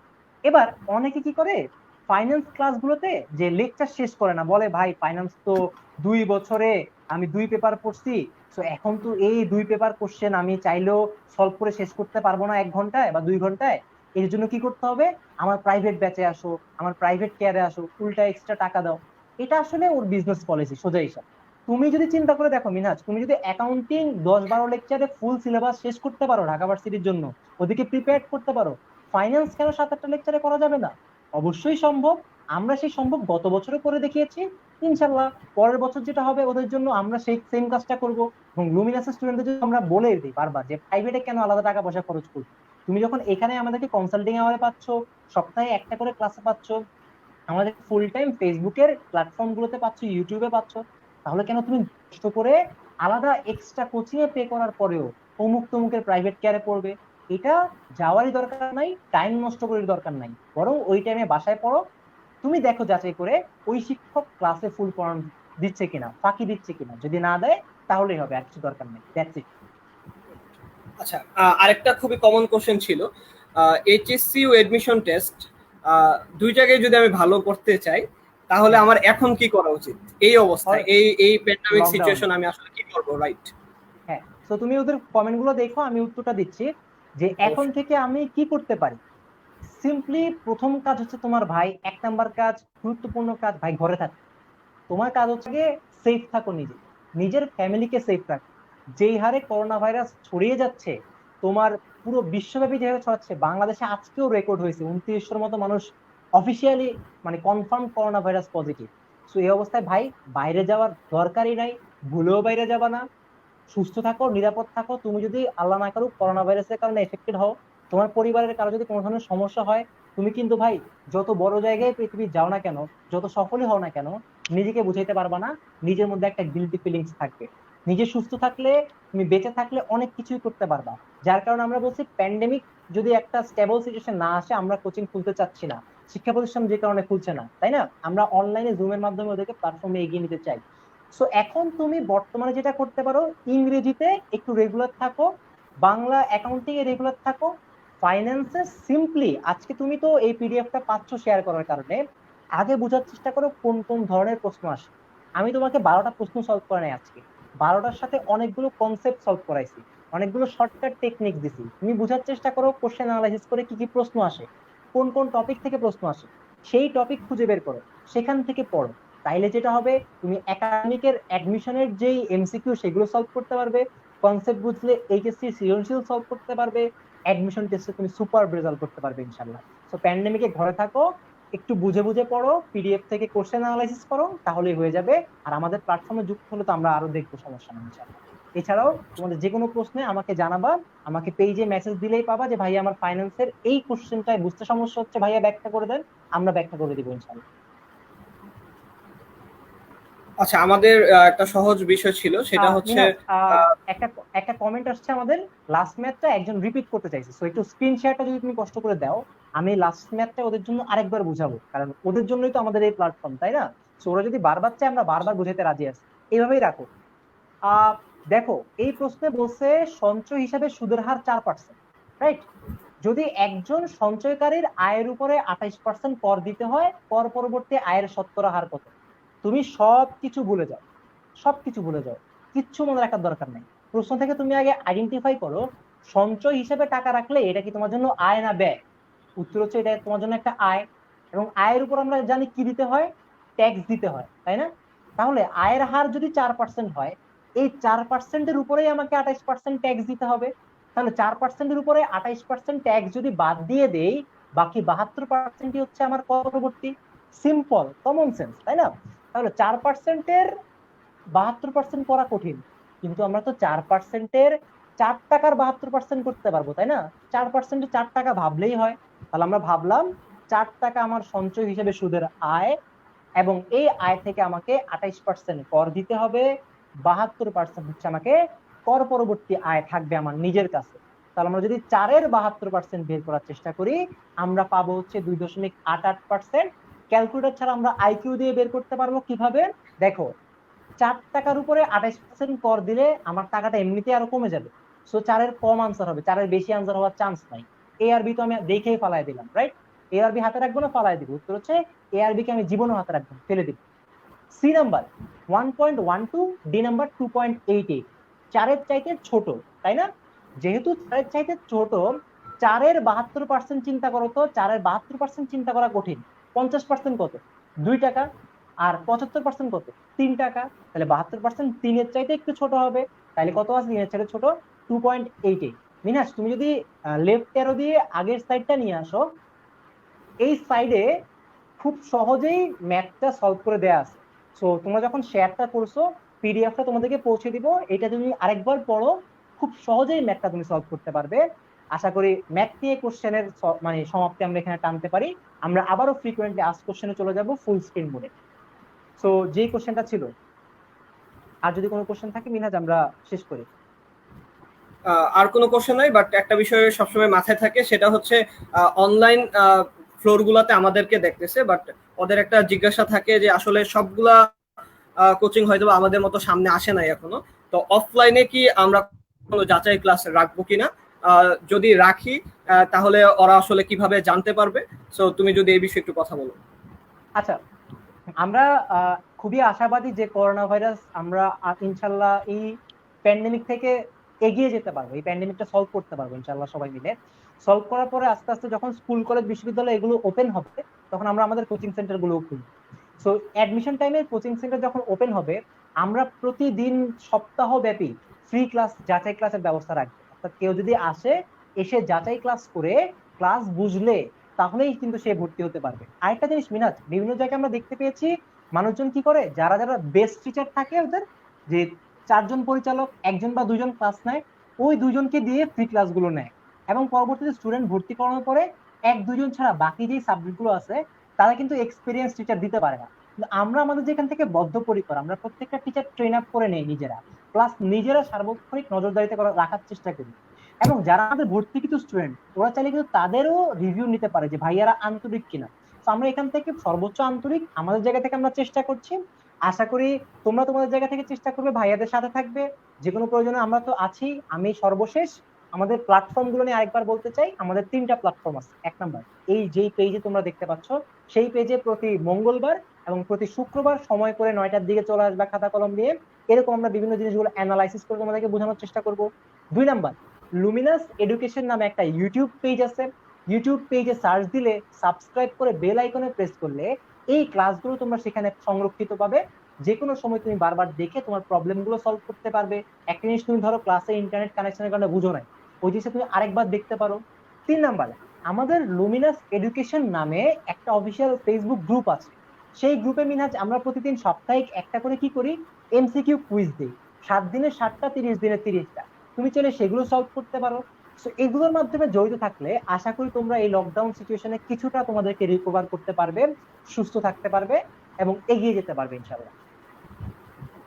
রাইট, আমার পক্ষ থেকে যত কোশ্চেন ছিল আমি যতটুকু সম্ভব সামনে নিয়ে এসেছি, এবং আমার কাছে মনে হয় আজকে অসাধারণ একটি ক্লাস হয়েছে। আমি নিজে পার্সোনালি অনেক কিছু শিখতে পেরেছি। সো আশা করি তোমরা আমাদের প্ল্যাটফর্মের সাথে থাকবে এবং সবসময় একটা কাজ করতে থাকবে, সেটা হচ্ছে আমাদের লুমিনাসের যত কন্টেন্ট থাকবে সেটি যদি পেতে চাও অবশ্যই সেটি শেয়ার করবে, বন্ধুদের সাথে শেয়ার করবে এবং তা আমাদেরকে জানিয়ে দিবে। এবং সবাই সাবধানে থাকবে, সুস্থ থাকবে। শুভ যদি কিছু বলো। সর্বশেষ আমি একটা কথাই বলতে চাই, একটু আগে যেটা বলছিলাম ভাই, এই প্যান্ডেমিক সিচুয়েশন আমাদের জন্য একদম নতুন নতুন। এরকম সিচুয়েশন আমরা পূর্বে অনেক আগেও পড়ছি, অনেক অনেক আগে পড়ছিলাম, যখন আমাদের বাবা মারা পৃথিবীতে ছিলেন না, দাদারা ছিলেন বা তার আগের মানুষজন ছিলেন। সো এই সিচুয়েশনটা কাভার আপ কবে হবে সেটাও আমরা জানি না। সো আমাদের অবশ্যই সুস্থ থাকাটা জরুরি, নিজের পরিবারকে সংরক্ষিত রাখাটা জরুরি। সরকার অফিস আদালত করে দিলে আমাদের পরিবারের সিনিয়রদেরকে টাকা পয়সা অর্জন করার জন্য অফিসে যেতে হবে, কিন্তু তাদেরকে অবশ্যই বাসায় আসার পরে আমরা যারা ছোটরা রয়েছি নিজ দায়িত্বে ওদেরকে ফ্রেশ করে তারপরে বাসায় ঢুকবো, এবং তাদেরকে অবশ্যই স্বাস্থ্যবিধির বারবার বলার চেষ্টা করব, এবং নিজে সুরক্ষা থাকার চেষ্টা করব, সবাইকে সুরক্ষিত রাখার চেষ্টা করব। একটা জিনিস লাইভ ক্লাসে অনেকে অনেক কমেন্ট করেছো, আমরা হয়তো সবগুলো জিনিস সময় স্বল্পতার কারণে সলভ করতে পারিনি, সেগুলো কমেন্টে থাকবে। আমরা প্রত্যেকটা কমেন্ট 1 বাই 1 চেক করব, যে কোনো কোশ্চেন আমরা সেখানে ব্যাখ্যা দেওয়ার চেষ্টা করবো যদি কোনো কিছু বাদ করে থাকে। তো এটা নিয়ে চিন্তা করার কোনো দরকার নেই। আশা করি আমি আমার সর্বোচ্চটুকু দিয়ে চেষ্টা করেছি, আশা করি ওরা ওদের জায়গা থেকে বেনিফিট হবে। আর লুমিনাসের সাথে থাকলে ইনশাল্লাহ তোমাদেরকে হতাশ করবো না। সো দ্যাটস ইট, সবাই সুস্থ থাকো, সবাই ঘরে থাকো, নিরাপদে থাকো, লুমিনাসের সাথেই থাকো। সো আমরা যদি এন্ড ব্রডকাস্ট দেই আমাদের জিনিসটা শেষ হয়ে যাবে।